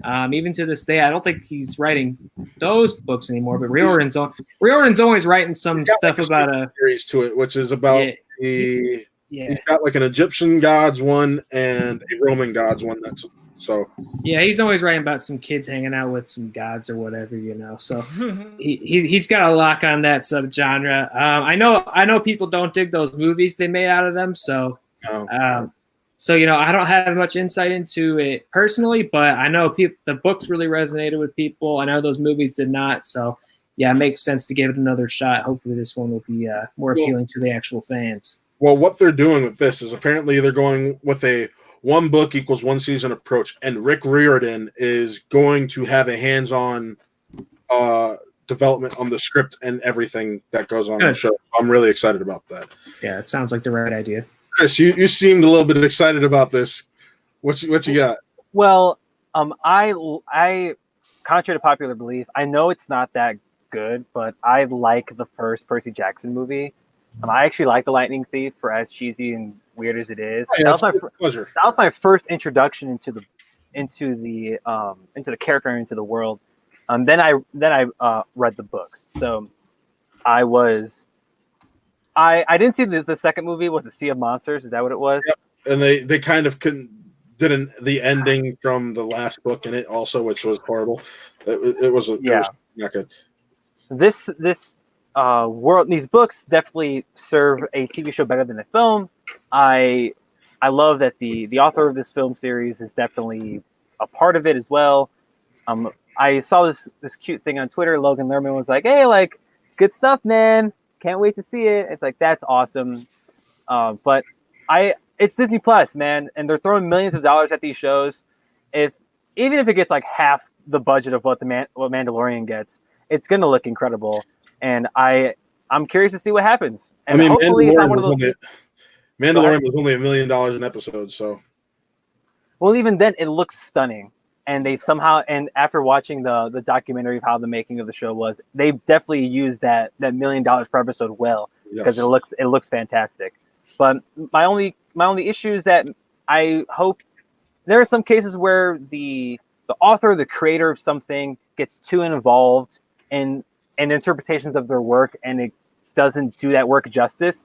Todd McFarlane and Spawn being one of them. And that's why I think we haven't seen too much Spawn as of late, because Todd McFarlane's like, I want to chokehold on what this character is doing and everything else. And if that's, I don't know if Rick Riordan is going to do something like that with these shows or with these seasons of the show, but I'm looking forward to it regardless. He's writing the first draft scripts and then turning them in and so I'm definitely going to check them out. This is something I love. You brought up a valid point though. Authors getting a chokehold on certain things. And you have to remember there are great examples of that, like Perks of Being a Wallflower, where the author was the screenplay writer and the director. Yeah, and we see it with J.K. Rowling. She's writing the screenplays for these new Harry Potter movies. And did she do all the Harry Potter flicks or just the newer ones? She just did Fantastic Beasts 1 and 2, and those are not good. Yeah, and we've seen how those have panned out. Even though I like the first Fantastic Beasts a lot, the second one's a garbage fire. It's a mess. Yes, it is a mess. And that's why I'm so glad they brought back Steve Kloves to help write the new one. So it sounds like she's doing here's a story I want to tell him. He's like, I'm going to write that into a script and figure out what we're going to we're not going to use. So hopefully we don't see the same thing with this. How sad do you think they are that they like doubled down on Ezra Miller being in the Fantastic Beasts movies? He was fine until he punched the fan. He was perfectly fine. That's what I'm saying, He was man. on Flash too. They Flash, they really committed to that actor being around. They're probably like, It's like just as Johnny Depp gets cleared too. right, yeah, like we find out that Amber Look at Heard is Nick's the problem. face. I gotta put Nick on Solo because of his face right now. Johnny Depp got cleared, and Ezra Miller. I mean, let's face it. It's just a weird situation as is, but I love Ezra Miller, and God, do I hope that this all gets cleared up because it's messy. I don't think it will, and I think he's screwed. And what sucks is they're throwing Ezra Miller into every single franchise. I'm surprised he wasn't even casted into like a Marvel movie or a Star Wars movie at this point because he's Warner everywhere. loves him. Yeah, Warner puts him in everything. And I wanted his Flash movie so freaking bad. So did I. his team has not acknowledged that thing at all. Still, right? Are they just planning on that going away? They're like, well, I think COVID happened, and then right. That's something under the rug. They're like, this pandemic, everybody's gonna forget about that time you just choke slammed a fan. Right. Until his movie didn't. surfaces and We thought it was Ezra Miller, but it was Kane. It was Kane the whole time. He was the one who choke slammed the woman. And it's gotta be Kane, and I am so sorry. It's gotta be Kane. Gotta be Kane. That's Ezra Miller up there, brother. Yeah. all right. But moving on. Fifth wrestling reference in this show. God, I love it. What? Yeah, I missed wrestling. I made a couple earlier, dude. I made a couple. It won't stop. Trust me. Go on, Matt. Moving on though. Let's get. I think that the Percy Jackson series is going to be great. Okay, let's move on. I was getting to what you wanted to talk about with our review roundup, where we have. I know, but I'm going to call you out on that all the time. Let's go. We got Scoob, and we got Capone, and we're going to start this off with our review of Scoob. So let's start it off with Nick. Nick, you're the first one. It was fine. Capone, on the other hand, man. No, I'm just kidding. Choose your words. I have a lot to say about Capone. Scooby-Doo is Scoob, whatever it's called. You know, I watched both of these movies with my brothers, and there was one movie that they clearly wanted to watch more. Now, I would like to share a story about being able to watch these films because I was about to watch it, and then I'm in the process of about to being watched Scoob with my family on Saturday. And then I get a text message that says, "Who's watching Scoob?" I'm like, and Chris is watching Scoob while I'm trying to like watch it. I had 20 Anyways, minutes left. I was almost done. So we watched Capone. Anyways, so Scoob Good was fun. film. It is. Yeah. I wasn't. It took me until literally the end to get used to Will Forte's not great shaggy voice, but. It wasn't my favorite film. I'm going to be honest. I liked it in places. I liked it when it felt like a Scooby-Doo film. And there were so many moments where it did feel like a Scooby-Doo film and not a Hanna-Barbera cinematic universe film, which would be cool on its own.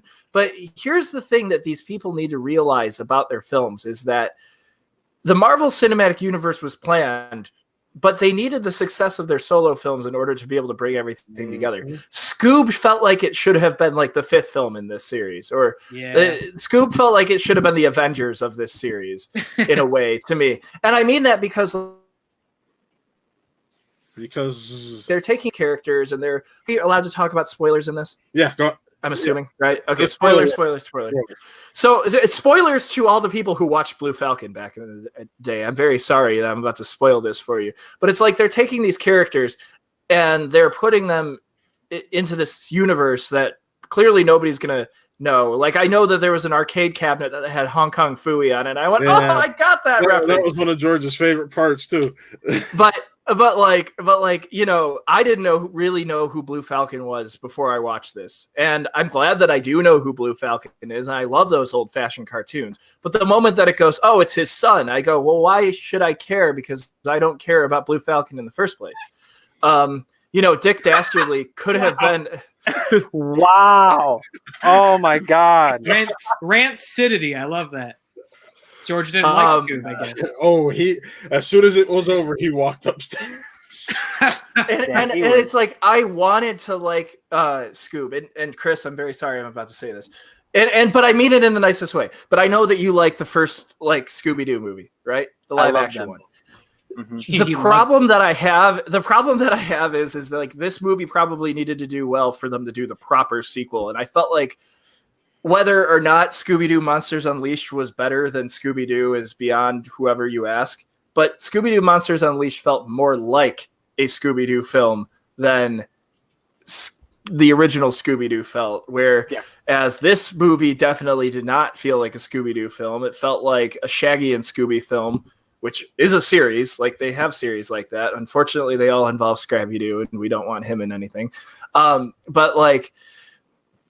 I just felt like this was a missed opportunity to start something. And if they're going to build into it, and also spoilers again, no post-credit scene. I mean, at least when you're going to, right? At least when you're going to do Jetsons versus Flintstones Dawn of Justice, at least tease it. Like, I mean, come on. Yo! I'll actually give him the credit for having the restraint of not doing a post-credit sequel tease, because I don't know if this thing's going to get it, and I think it's already kind of embarrassing enough how confident they are in getting more movies out of this. So I kind of give them credit having the restraint, because this thing feels like Dark Universe all over again to me. But that should have been where the restraint was. They should have kept this a Scooby-Doo film and then teased something like that at the end of it. Like, you know, but they're banking on something. This movie was clearly geared towards millennials, and they're banking on everybody knowing what Wacky Racers is, Blue Falcon is, or Falcon Fury. You know, all the random appearances at the end of the movie. But what's weird is they didn't use any popular Hanna-Barbera properties at the end in the credits. It was just like, oh, here's Grape Ape. Why is Grape Ape showing up? I don't know. It just, you know, I love Hanna-Barbera. So I will feel passionate about this film because, again, I love Scooby-Doo as well. I know Chris and I, you know, we got that bond. But, like, I feel like this was such a missed opportunity to just do a proper Scooby-Doo movie that wasn't like the ones on the Cartoon Network TV show. Oh, they will. Oh, they will. That's the thing, is they will. But that's where a crossover should begin. It shouldn't be, I don't know, whatever. Yeah, let's not forget Captain. How could you forget? And Captain Caveman. Tracy Morgan, Captain Caveman. That was one of the better parts of the movie. That's pretty good. You know, a weird voice coming out of Captain Caveman, but I knew he was playing Captain Caveman going into it. Right. But like, okay, so take for example, and I'm sorry I'm taking so much time with this, but like take for example the Dick Dastardly plot point, right? Yeah. You know, I feel for him, and I feel like that is that was a good way to bring him in. But the issue is nobody knows who the hell he is unless you are a hardcore. Unless you literally have the Boomerang app on your Roku stick, which by the way I may be downloading. But it's like it costs money. Nick. I know. Unless you know who these characters are. Unless you know who these characters are, like I know that his relationship with his dog, Muttley, thank you, is important, yet they never ever put any context to why it's so important. They told us at the beginning of the third act. Yeah. Well, they did, yes. But where was the Wacky Racers references? Where was the Wacky Racers references? Where was, hey, we used to be this racing team and we used to fuck shit up, you know, yada yada yada. They're more than just Wacky Racers. And I'll state my thoughts on the film real quick. I'm with you. I thought it was meh. I thought they were too busy making a film to try to, like, the older fans will get this, the millennials will get this, and this will bring in the younger fans. And I'm just like, this just feels meh. And then,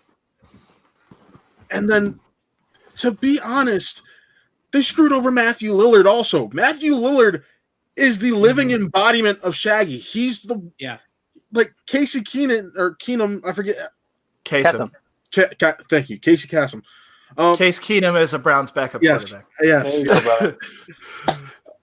But put some respect on his name. He got to learn from him. Yeah. Like, he's Shaggy, and we've seen that. He's done the character for 20 freaking years. And not for nothing. Not to take anything away from Will Forte. I think he did fine. And I've enjoyed him in a lot of stuff, but I don't think he's really any more of a draw or a movie star than Matthew Lillard is. He got the first billing Will Yeah, Forte.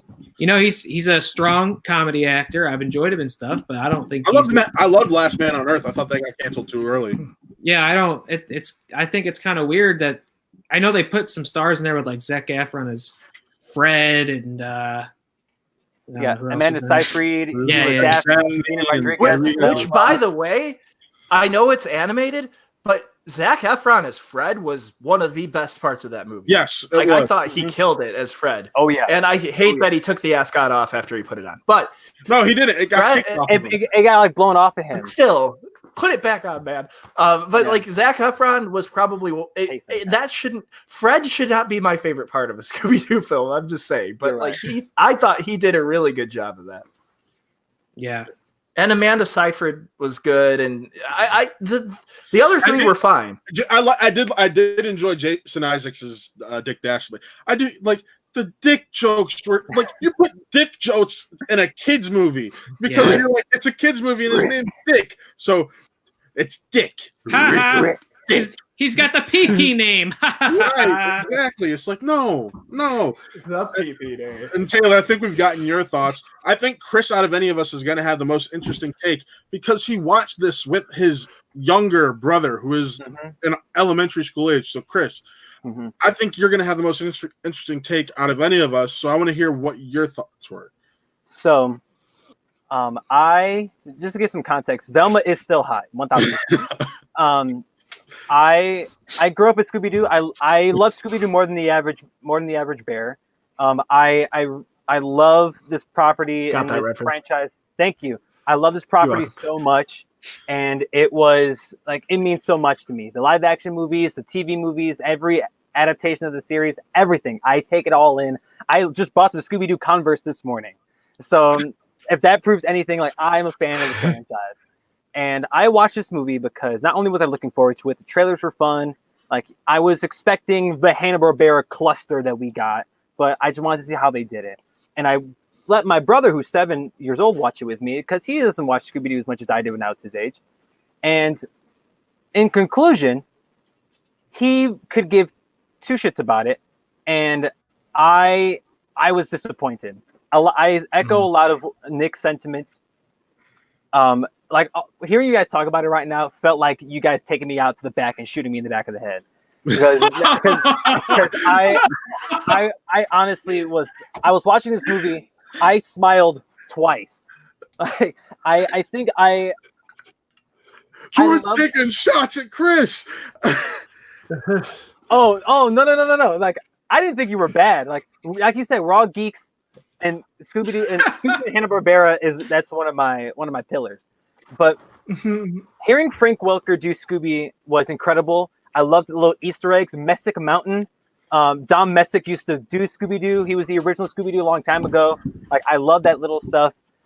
Seeing Blue Falcon and Dynamite in this thing was cool. Captain Caveman. Johnny Quest was in that sequence at the end with the Hanna-Barbera characters. That was also cool. Another property you could easily do something with in today's age where little to no one remembers Johnny Quest unless you are familiar with it beforehand, the animated series. But it's the perfect time to do it now, but Warner Brothers doesn't know what to do with these characters. And well, that's what they're trying to do. Perfect. I'm sure that they were trying to tease a movie with them. Yeah. And Scoob was their way of dealing with it.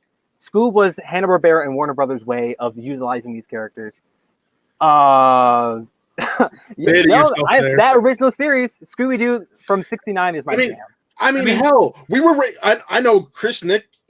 I know we were probably raised on that because they were still showing the reruns on normal Cartoon Network in the late '90s. Yeah, I mean, Scooby's timeless. I watched it. Scooby's timeless, which was like for me for this movie. You know, when you have to update some of the filmmaking conventions to make it appeal to a new generation, I don't have a problem with that. You know, if you got to update the art style, more 3D. The movie looked great. Yeah, I don't have incredible. Those colors were really popping on the TV. It wasn't Spider-Verse by any means, but it was still pretty good. Yo, they definitely thought this was Spider-Verse. I do gotta say, for sure. One thing that really pissed me off was that new mystery machine at the end. Oh my god! Now, although like I said, I'm a stan of Scooby-Doo, but you have to update it for. No, you don't. Now, No, trust me, I'm with you. No, I'm with you. Why did the Mystery Machine have to die on screen? Spoiler alert. But getting the new one from Blue Falcon was fine. It looks like a freaking smart car. That's what Warner Brothers thinks is cool, and that will appeal to kids. And if my brothers exhibit A, then they fail because he couldn't care less. The only reason why he liked it was because he could tell that I like the characters. Well, go ahead. Can I say, because I also had kind of insight. I watched this with a 4-year-old and an 8-year-old. Oh yeah, So, I didn't realize you. How'd they react to it? Yeah, I wanted to wait and watch it with them because I was curious to see how they would react because I knew it wasn't doing great critically. So like all the stuff we're talking about, because I agree with you guys. Like, why would kids care about the Hanna-Barbera stuff? It's got all this embarrassing studio decisions to try to build a franchise. But at the end of the day, they just seem stoked to watch a Scooby-Doo movie.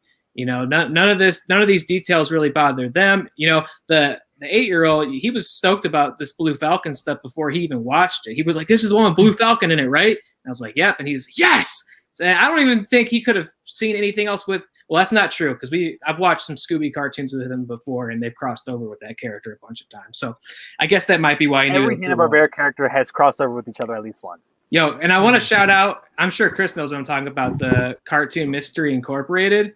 Yeah, that iteration rules. And they got a Yep. sick Blue Falcon episode where he's like literally straight out of a Frank Miller book. It's one of the newer ones. It's on Netflix. But the Blue Falcon episode is literally like the Blue Falcon returns, man. He's all jacked and like talking about like class warfare and like just smashing dudes. It's so funny. Mystery Incorporated is the perfect series to watch for Scooby-Doo fans now to get a feel for like what the series could be going forward. It's a and great Matthew update. Lillard's like this was the it was like a coming out party of Shaggy, at least in voice acting. It's a great update. But anyway, to finish my thought, the kids loved it. I wasn't very impressed by it, but how'd Jess feel? She thought it was fine. You know, she was paying half attention. She was doing other stuff, but she seemed to think it was fine. I mean, she laughed a couple times. I laughed a couple times, but all of this again, like the echo the Dark Universe thing, it just felt like so surefire you're going to get a cinematic universe. I can't believe studios are still having to learn this lesson. Like Nick said, you can't just start with I know Scooby's a recognizable IP. None of the other stuff is. And Scooby isn't what he was 20 years ago. Shit, right. 30 years ago. Yeah. So you can't just. I get it what they were trying to do. Maybe that's what they thought. That Scooby-Doo wasn't enough. You had to do Blue Falcon. You had to do Captain Caveman. You had to do Dick Dastardly. Which I mean, yes, but that's only for us fans of Hanna-Barbera, right? And that are going to know who these characters are. Like all those properties are like exponentially weaker than the. If you don't believe in the Scooby one, you definitely don't believe in the other ones. Like here, I'll bring this up. Universal Studios used to have this awesome Hanna-Barbera ride. Anytime we went there, I would love to go on it. It got replaced with freaking Minions. That's the world that we live in.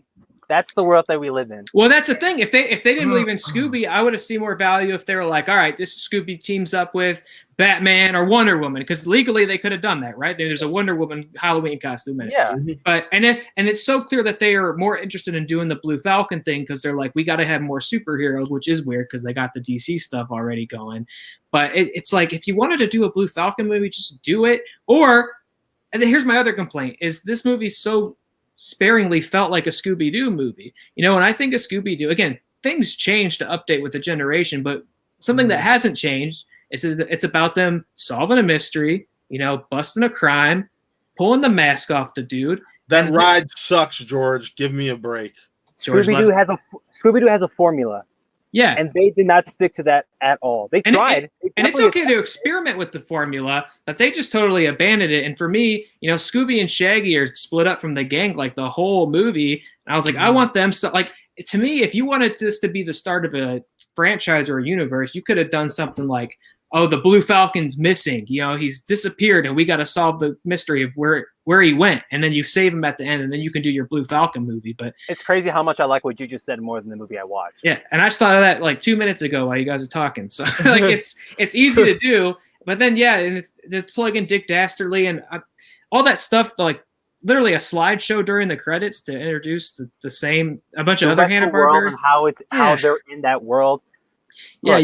You can't start off with your universe. You got to earn it. I don't know how many more times studios got to learn how how the Marvel thing worked. Warner Brothers, I thought already did with their DC stuff, but apparently we gotta, it's just like, how many times we gotta teach you this lesson, old man? We just keep coming back to it. About the actual movie itself, though, I my feelings was that it was a mess, but I wanted to love it. Yeah. I liked it still. I thought it, with what they were trying to do, the execution was fine. I surprisingly liked Ken Jeong as Dynamite way more than I thought I would. Yes, he was a bright spot. Surprise. He was one of the funnier aspects of it. And Mark Wahlberg as Blue Falcon. I forgot it was him. Yeah, dude, it's Ben Chang from Community. And I dug that. I laughed. There was a joke when they were on the Falcon Fury where they just introduced the Blue Falcon, where Dynamite was like, Ryan thinks that Tinder is an app about wood. Yep. And I'm like, that is incredible, and you can only do that in a movie that comes out in 2020. And a Scooby-Doo movie nonetheless. There was a lot of, to me, embarrassing, Shrek-esque bits in this. Dude, why was Simon Cowell in this movie so much? He was the villain for a second. I was waiting for a happily ever after ending or something like that, where they're performing American Idol. That was a DVD extra on Shrek 2, by the way. Yeah. You want to talk about stuff kids don't care or know about? Kids don't care. I watched this with 2 kids, and at the end they said they loved it, but I can promise you they weren't laughing during the Simon Cowell bits. That just went way over their head. I groaned when I saw him on screen and they referenced him by name. It was embarrassing. Are you joking? So was that Dick Dastardly at the beginning, though? No, it wasn't. It wasn't. I don't know. Either way, I don't know why you have a Simon Cowell bit in your Scooby-Doo movie. Yeah. But guys, they dropped the ball with this movie. Just to sum it up, they dropped the ball. Make a proper Scooby-Doo movie, then I'll be the happiest boy. If you do another one of these, introduce Yogi Bear, the Jetsons, the Stones, and the Pink Panther. No, not the Pink Panther. What's his name? Snagglepuss. Thank you. There you go. Hell yeah. All right. But it's time to move on to the movie we all really want to talk about. Oh, yeah. Heavens to Murgatroyd. Capone, baby. BRB, Matt's shitting himself. Oh, he's doing a shitting his pants thing. I saw enough of that today, Matt. Yeah, there's more pants shitting in this than most films. Yes. Than Scoob, weirdly. Yeah. Yo, but for real, Scooby Dooby Scoobin', no, am I right? I rather would have been Scooby Doobin than watching Scoob again. God bless it. George didn't like Capone. He didn't watch Capone. I don't think you realize. You're not missing much, George. The snowball. That's actually Nick's snowball, not mine. So, anyways, I'm gonna start off with my thoughts on Capone, and I'm gonna share Tom's thoughts. Tom and I talked at length about it last night after Saber Reels, and we seem to be on the same page. Save me for last on this one. But Capone is a movie. I like the technical aspect. I like the acting. It had everything except the fucking story.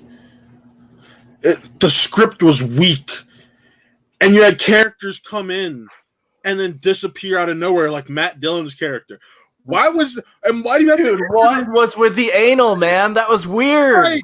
Why do you have to introduce Matt Dillon's character as he's raw dogging some chick? They should do that more often. Every movie should start like that. That's the only way he signed on. If he didn't exist, then what the fuck was the point? No, he did exist. But what parts did he exist in? We'll get to that. The only parts you saw him exist anything after, because he disappeared after the boat thing. Anything after the boat thing was nightmare sequence. The nightmare sequence was awesome. I loved those. That's when the movie had the most of my interest. No, but wait. Wasn't he the body that was getting killed in that flashback? I thought that it flashed back and forth between that scene. It did. I don't. No, it flashed back and forth between him. He was the body. So what was the point? I didn't catch that. If that was the point, anal. I'm out. I don't think there was any guarantee it was anal. It wasn't anal. It was just from behind. He was hitting it from behind. That's a bold assumption. And that's how you introduce the character. So what you're saying, Matt, you didn't like the script because it was unclear whether it was anal or just traditional Hell yeah, dude. from behind. But That's not it at all. Anything that wasn't the nightmare sequence was weak. Really? So I didn't have any problems with the script. I really enjoyed this movie, which probably seems pretty on brand because I'm a weirdo. I got one more point I got to make. All right. So am I. Nick made the perfect analogy for Tom Hardy's acting in this movie. The dude went from Bane to Penguin. Yeah, he definitely was a good Penguin. I should have gone first because you're stealing my lines. Go on. Don't steal his bits.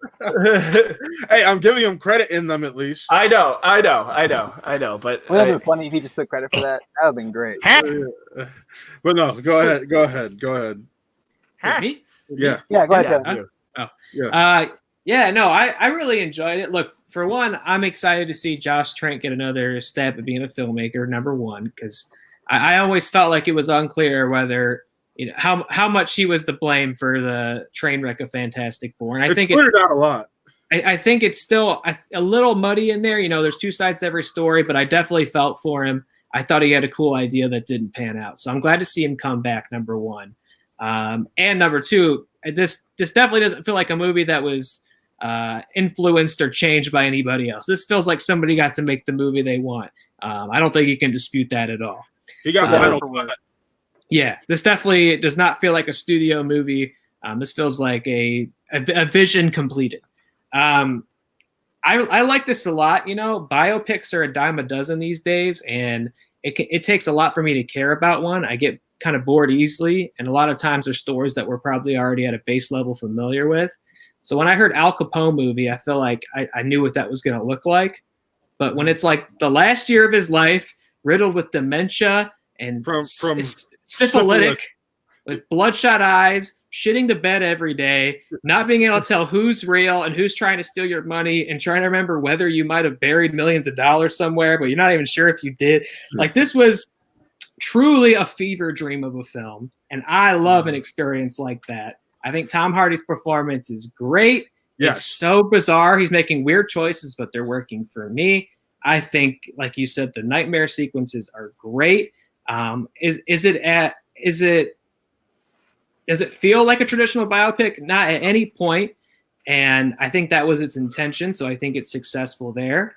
And I'm not super intimately familiar with the Capone story. So when we got to the end and he was running around with the chromed out Tommy gun, I was like, did this happen? Did he just kill 40 people? That's what I said. I was like, what? And I have to laugh because I'm watching it Saturday morning and I messaged it. I'm like, because when you first see that scene, it looks like he's masturbating to the naked woman on yeah. And then he turns around and he has the gold chromed out Tommy gun, and I'm just like, what the fuck? Yeah. I mean, you could have easily combined Matt and I's conversations with each other together between us watching the movie. It would have been hilarious. Sorry, go on, sir. Yeah, no, it's so there was a lot of suspense for me in that, and that I know the stuff we all know. I know the Untouchables and all that.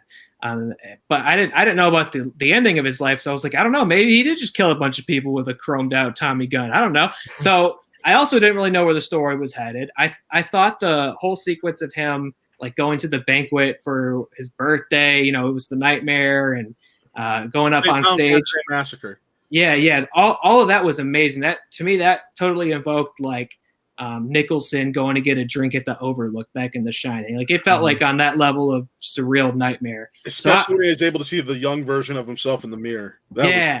Love that stuff. This was I had a great time during this movie. Big thumbs up for Capone. Chris. This movie wasn't for me. I was watching it and I didn't know what to expect. I talked to Matt. Was it yesterday, Matt, when we were texting about this? Where I'm like, I don't know what to. I don't know how to go into this. Friday, because you're like, I don't normally do gangster films. I'm like, it's not a gangster film. And because when I think of Capone, I think of the Untouchables. I think of that. That's what I. And honestly, I think that's what bogged up my mind because I wanted to see something like that with Tom Hardy in it. But when we talked, you said you didn't want to see that. When I told you it was if I had to watch a movie called Capone, I want to watch something like The Untouchables. And I didn't expect to watch a man hallucinate and shit himself for an hour and 40 minutes. Love it. Woo! This is something that I like. it's more Tom Hardy grunting for 200 minutes. It seems like a lot of his roles in the last 10 years. Like he's just grunting and he's shitting himself, he's pissing himself. Linda Cardellini is playing the same character I've seen her play for the last few years. Like I couldn't rock with this thing at all. Well, I wish shit. That's a movie I wanted. Hot Velma and this Al Capone, or Fonzie Capone, Fonzie, whatever the hell they call him. Look, Fonz. Hey. Look, so hey. I couldn't rock with this. I didn't like it was unclear what was real and what was fake to me. See, I kind of like that. Yeah, I like that element. I couldn't rock with it. I was watching this movie confused as hell. The shit I did like the Tommy gun sequence. I thought that was the coolest part of the whole film. Not only because like you can tell he's slowly losing his mind, but it's because it was established that it wasn't real, right? Yeah. Well, he just shot the one dude pretty much on accident. Yeah. He shot him in the leg, but that was it. Yeah. The Valentine's Day Massacre thing was cool, and I liked the lead-in up to where he kept listening to the radio, and it was telling him essentially what was happening. It was giving context into that event and what they were about to show us. But I, like you said, Matt, the story just didn't grab me at all. It was nice to look at, but I couldn't. I have no interest in watching it again, and it's just one of those. It wasn't for me. That's all it was. Right. I wish it did more for me. Nick, how about you?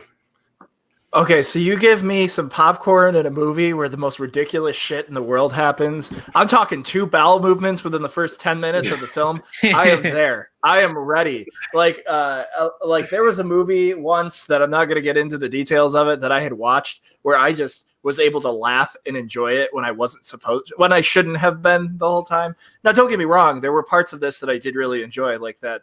The sequence, but if it's a movie that's kind of leaving me going like what the fuck, and I'm allowed to like kind of just like hang out, and because I watched it with Nathan, and the Thomas? Second that Thomas joined eventually after I told him that he shit his pants twice at the beginning, so I'm like, dude, this guy shit his pants. Like but no, I mean there was parts that I really did enjoy, but I'm also a fan of sitting around watching a movie and just kind of not going at it, but like if there's a point in the movie where I'm just kind of like so I'm live texting Matt and Allie throughout this entire thing, and like I'm just like, oh yeah, he just crapped his pants. Okay, I get that.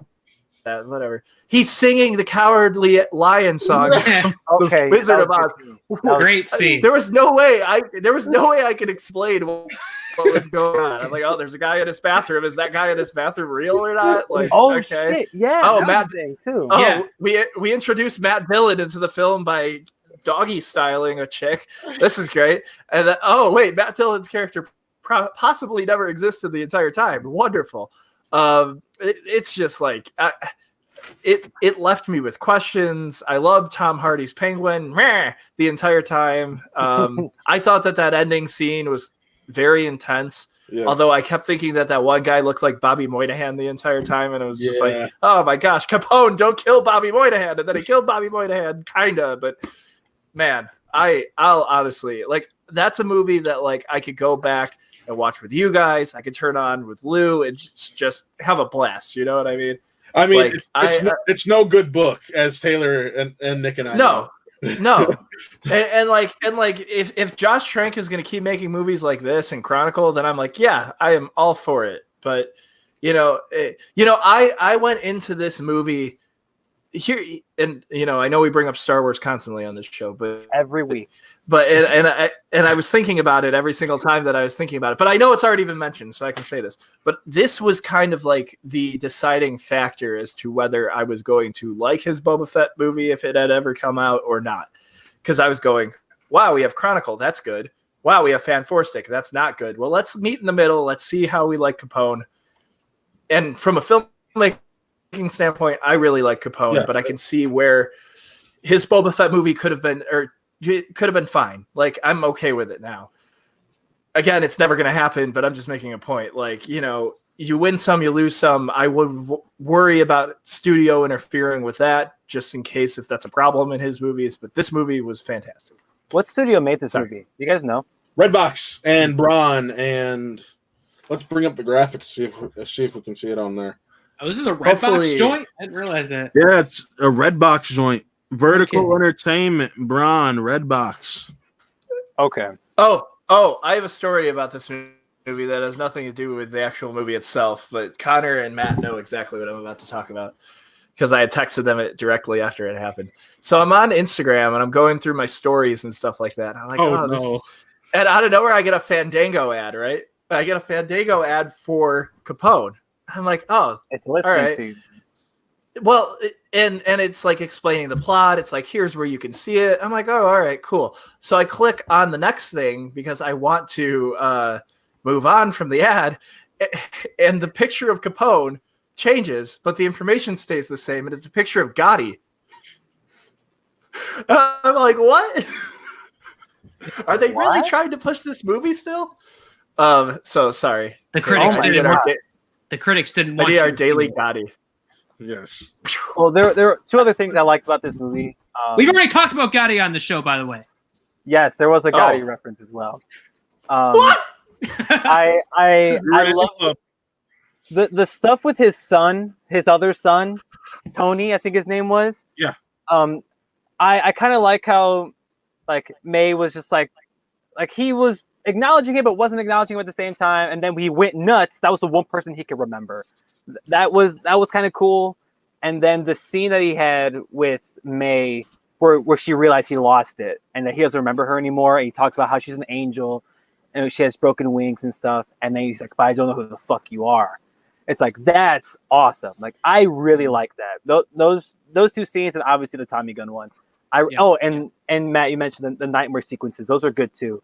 But besides that, I found myself dull and was looking through Reddit, looking at movie stuff on Reddit in between, because I couldn't. It didn't grab me. I was pretty interested when he shit blasted his bed. It was funny the first time, but after that, yeah. He only shit blasted his bed once. Pause. Well, he was No, shitting his every time pants he- every He 15 was shitting himself every other minute. Yeah. Neil Brennan was right there, and everybody. Josh Trank was in the shot, and he was shitting himself. So it's like, I don't understand it. I don't understand it. I totally just got overly excited about that Gotti thing, and I almost just broke my elbow. Just an FYI, so that'll be live on the internet for the rest of my life. Yeah, that's good content, brother. I'm currently at a lot of pain, and I'm just go on, please. Ignore this. I had read, I think it was in that big gross. What's going on? I had read, I think it was in that big Trank article that came out like a week or two ahead of the film, that like a PA or somebody had gotten upset with him because he had put like too much shit in the bed. They're like, that's not realistic that there'd be that much poop in his bed. And he was like, no, this is my film. This is how much fecal matter will be in Capone sheets. It was a ton. I mean, realistically, poop smears. So like, but he could barely move. No, that was him going, "Hey Fox, look at that," and then sorry. It's like, that's the second half of Fantastic Four in that bed. That's what it is. Fox would make him take out the poop. He puts even more in. That's how he wins. I can make that reference now. And we've already gone full circle. We're going full circle. We've already gone longer than normal, but I do want to close out what this episode was initially supposed to be about last week and what we can bring into this week, which is the return of the drive-in. COVID has brought the drive-in back into prominence, and I'm actually supposed to go this week with Jen. And unfortunately, The Hunt, but they're also showing The Invisible Man, so that's great. So I kind of want to see that. So you going to drive to Cleveland then? No, but I mean, come on. No, I guarantee you, if you drive to Cleveland, Taylor will drive over to Mayfield, and we can all go to the drive-in. Matt'll pay your tolls. Right? There's toll-free roads. Well, again, that's something else we'll talk about. What? Chris, do you have a drive-in anywhere near you? Because those are probably the movies they're showing. There is a drive-in that's like half an hour from me. That I'll have to look into it, because I honestly, before I was even told about us talking about a drive-in, I hadn't thought about going to the drive-in since all this has happened, because I just been so anti leaving my house for any reason that's not to go buy food. Yeah. But It's a drive-in opening though, because like I know it's probably varies state to state. I know Ohio we have them open. and I'm pretty sure that Indiana's opening up slowly as well. And I think where our drive-in is, or the closest one to me, is in Porter County, and that one they're ahead of the curve, especially on Lake County where I'm at, because we're right by Chicago, and they should just damn near put a dome on the city at this point, like Simpsons movie style. Just put the dome on top of the freaking, it's all of Illinois. But no, I think the drive-in, the fact that people are going back to the drive-in now, it took a pandemic for people to be like, yo, the drive-in, it's not that bad. I wouldn't say that because Nick and I went a couple times last year and they were pretty packed. Yeah. Well, to me, it's the drive-in that's even more of a novelty than a movie theater, obviously. But like, because it's already hard enough to get people to go to a theater, let alone drive somewhere, sit outside, get bitten by mosquitoes and pay extra to bring your chill in your car, let your car run. You know, like I always thought like drive-ins are more of a pain until like I went last year to go see It Chapter 2. Well, it was actually both of It's. I was convinced to go see. Yeah. That'd be nice. But I saw both of those. That was my first time in a drive-in in like 15 years, and I really enjoyed that experience. The movies, but the experience was great. And first It rocked, second It not. I have a question. Was this you in the car? In the first movie, I was outside. We were sitting outside, and I knew I had seen the first movie before, so I knew what to expect. But I was still like, Meh. But the second one, I was screaming, yes. But I was inside the car though, so it wasn't as loud. All right, fair enough. But no, Taylor, you got to sit through Bloodshot and Bad Boys for Life. So why don't you tell us about what that drive-in experience was for you? And I actually do have a picture of a drive-in to pull up from our friend of the show. That's one hell of a double feature too. Yeah, sure is. friend of the show, Mike went to the drive-thru and provided me with some pictures of what it was like at his screen at least. So, oh man, that's a good point. I should have thought of that. Take some pictures for you. I was there. Now you know when you go. Well, oh shit, Matt, are you saying you're going this weekend? Apparently we're all gonna go. We're all gonna go see The Hunt and Invisible Man. I mean, Nick hasn't seen either of those, so I wouldn't mind taking him. But it would have to be on a day where he goes to work the next day. Guys' night at the drive-in. Hell yeah, brother. Boys in the car. Not to get into the whole work thing, but I'm there not going to say the place because we got to stop doing that. It's 6 days a week now, so we'll see about that. Right. But I'm going to pull up the picture of the drive-in. Taylor, you tell us about your experience and what you thought of them films. All right, I'll just narrate over some pics, I guess. Just one pic. Yeah. So we, a couple days ago, we went to the Autorama out in North Bridgeville. I do want to shout them out because they're a great experience, whether your country is in perpetual panic or not. This was actually the second time I've been to a drive-in, period. So I'm not a seasoned vet of that at all.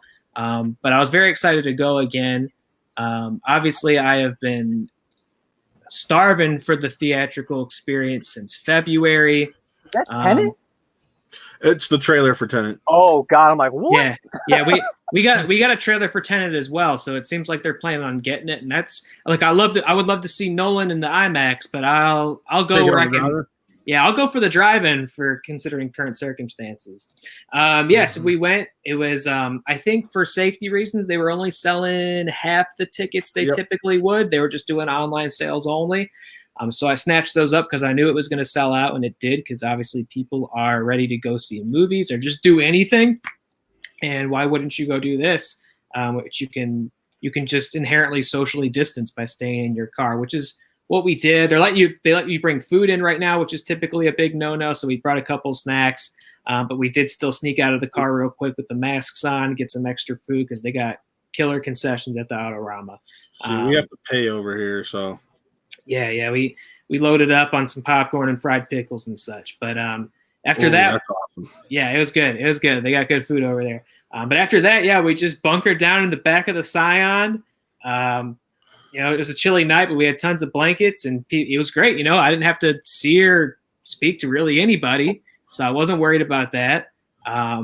Double feature of Bloodshot and Bad Boys. I had not seen either of these movies. I missed Bad Boys in the theater, and I've been I've been tempted to rent it through this whole on-demand period. Same with Bloodshot. I really didn't want to spend $20 on Bloodshot, and I'm glad I didn't because I got to see both of these on the big screen. Bloodshot was real silly, but I had a great time watching it. It's a pretty good hook, and I'll watch anything that's a Vin Diesel vehicle. So enjoyed that. And Bad Boys was just unironically great. And we had to stay up a little bit past our bedtime to see it. Because drive-ins don't work so well in the daylight, so you got to go late. But love a good double feature. We had a great time. And I would always suggest checking out the drive-in because I think it's a good experience. I know George is sounding off in the comments saying he's not a fan of them.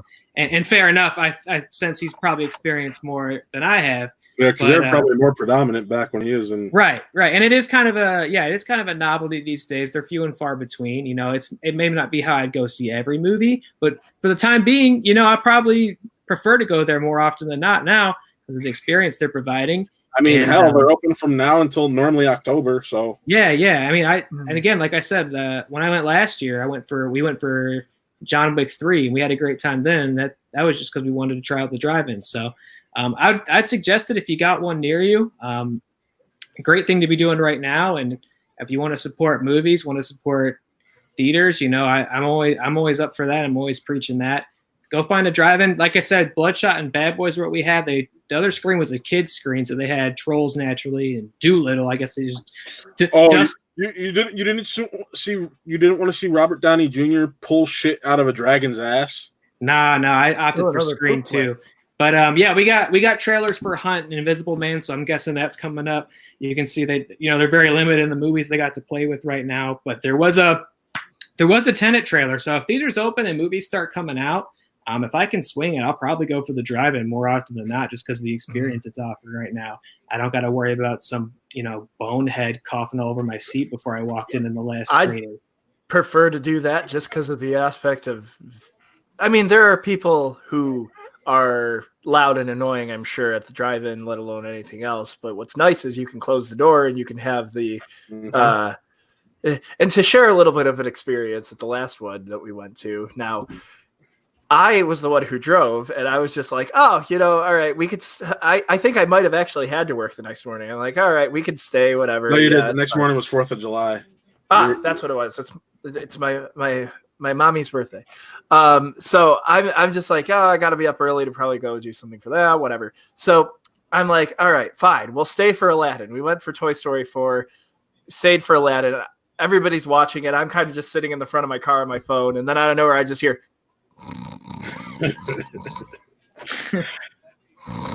No, that was Matt snoring, but everybody else was snoring too, or asleep too. I'm like, why did we stay for this? I didn't want to see Aladdin again. Aladdin was fine. I want it in my defense. And I know. Jenna hadn't seen it yet. Alex, Jenny, and I loved it. So we were all like, I liked it too. Don't get me wrong, but I was just kind of like, everybody's asleep. Hey, everybody, wake up! We're packing up the car. But honestly, to that point, it was a lot of fun, and I would prefer to hang out with friends in a more intimate setting than going to a theater where everything has to be silence, blah blah blah blah blah, and then some random asshole ruins it for everybody else. And I don't know. I like the drive-in experience a lot. I'm not gonna lie. Yeah. Good time, man. I just love the movies. I love going to the movies, and that's the way I can do it right now. I'm gonna go for it. Right. Usually when I go to the movies, I'm there to see the flick, and then you can talk to me afterwards. I'm not one of those that reacts too much. Exactly. No, I don't do that. I am. And that's awesome. But that's just not how I rock. Even when I go see Endgame, people were like, ha ha, laugh at all the funny shit. I was just deadpan. I was everybody just shut the fuck up. Let me correct myself. At my critic screenings, I'm like a normal person, except the one instance I wasn't was Rise of Skywalker in certain points, but that's if that's the case, I treat every commenter screening I go to, I treat as a critic screening. If we're going for Cats, I was just kind of like. No, I still want to see Cats. This was Nick all of Cats, dude. What the fuck? No, this was me. This was me during Cats. You said you were stone faced throughout an entire movie. I was stone faced throughout Cats, but it was more of a like the weirdly entire time. aroused by what's going on. But Oh, no, definitely. Yeah, for sure. There at was one point when we turned to each other and said, "Why are there cats wearing Converse?" Good. They weren't. It was like it's the butthole cut. The butthole cuts. There's no Converse. Good. But no, but at drive-ins they're way more social. Like what you said, Nick. Like it's a way more fun atmosphere because everyone's there just to enjoy the movie, not necessarily fully pay attention to it, but just essentially interact with it almost as much as they can outside of a normal theater. And I really like that aspect of it. The only knock I have against the drive-in is that people like to leave midway through the movie, and they're just like tagging up their things all loud and stupid, turning on their loud ass cars, and then leave right and pull out right in front of me. So it's like, okay, well, that's great. But you can't do that in the theater, obviously. But that's my only knock. But everything else about a drive-in rocks. And that, like what Taylor said, if that's the way we can absorb movies right now and going forward for the coming months, then by all means, yeah, I will happily go not only support the drive-ins that have stuck the test of time, or that survived this test of time throughout the last however so many years, but they've it's the safest option to go out and enjoy a movie, or just to go out into a social gathering with family and or friends. But at the same time, be selective about who these friends and family you're taking with you to the drive-in. Yeah. So I got a question for you, Chris and Nick and Taylor. If because of the varying opinions of Rise of Skywalker we have, if Rise of Skywalker were to show up at the drive-in, could we convince you, Chris, to grab Toby and come up to Cleveland and instead of doing the watch along, do a recorded version of all of us watching Rise of Skywalker together? No. Did I say that out loud? Was that quick? Too quick? I mean, when I was in Terre Haute before I came back to Northwest Indiana, Toby and I actually watched Rise of Skywalker together. Yeah, you were there for May the 4th, if I remember correctly. Sure. Yeah, we were watching Star Wars for Star Wars Day, and we chatted, and I actually liked it more the second time. Oops, but I'm down to go watch a movie with y'all and go do something, but Rise of Skywalker may not be it. Not because of how I feel about it. It's because I don't want people to start arguing and then like. It's gonna be a shit show. Can we just watch Doolittle and be happy? I don't need to see Robert Downey Jr. pull random things out of a dragon's ass ever again. It's only the third act. Somehow Doolittle has returned. Yeah, you can get the audio in the car speakers. It's through the radio. It's through the radio now. It's a radio station. Yeah, that was the first way that I had experienced it when I went to the drive-thru many years ago. To watch none other than Kingdom of the Crystal Skull. Word. Yeah, I know. But I think that was my first drive-in, but I think we were tuned into the radio station the entire time. So, okay, Kingdom of the Crystal Skull. Solid. I'm down the hill for that. Get out. No, I'm just kidding. It's like, oh, okay. No, we're good. But no, drive-ins are fun. Go back to the drive-in if you can. Support. Yeah, go to the drive-in. Yeah. All right, well, on that note, I think that's today's show, guys. I want to thank everyone who tuned in to watch. I want to thank you guys for coming on, as always. And I think we got some Thank you. Tomorrow, there's Thanks. Final buzzer tomorrow may happen earlier in the day than its normal scheduled time. Actually, no, Final buzzer tomorrow may not happen at all because of family stuff that needs to be taken care of. I may postpone it to Tuesday night. Actually, I can't do it Tuesday night. Oh well. Final Look buzzer. on Matt's Twitter for more information. Yeah, go to my Twitter. WWE talk is coming instead, right? Oh snap! I told you and Chris if you guys wanted it. I know. And Taylor, I told Taylor about it, and he's like, "Hell yeah!" Ooh, a wrestling show. Maybe we can launch after Double or Nothing. Yeah, 4 or 5 hours of it. But we'll talk about that later. Wednesday we got Spin for the Real coming back for episode 3. We're gonna try to make that more consistent because school and whatnot got in the way between our first and second episode. I got nothing now, so let's rock. And then Thursday, of course, we have the next episode of Really Scared, hosted by Taylor Click and Connor Breedlove, where we will also be having a Really Scared game night in honor of Connor's birthday, which we'll either be doing before or after. So tune in for Really Scared, man. We got a decent show. Obviously, we're celebrating Connor's birthday, so anybody he wants to invite can come on. We're talking about. I watched the trailer for the movie we're going to be talking about. Yeah. I'm really excited. Yeah, we're going to be talking about the slasher subgenre. Where's it gone? Is it coming back? And then we're going to be reviewing 2 films exclusively on Shudder. One is called Daniel Isn't Real, and the second Nick was talking about releases the same day, the 21st. It's called Blood Machines. It looks I was sick. talking about Daniel Isn't Real. But... Oh, he's talking about Daniel Isn't Real. Well, they both look sick, so you should watch both of them and come hang out with us Thursday night at 8 o'clock. Yes, and then next Friday, I think no show. Next Saturday, I think there's no show, and then we're back on Sunday for Real Talk. But soon we will be recording our Who Are They spin from the Real Movie Trivia Challenge. So I can't wait to whip Chris in that and see Nick topple over Toby, and then see. God, I can't wait to see Nick beat Toby. Oh my God! We'll see about that.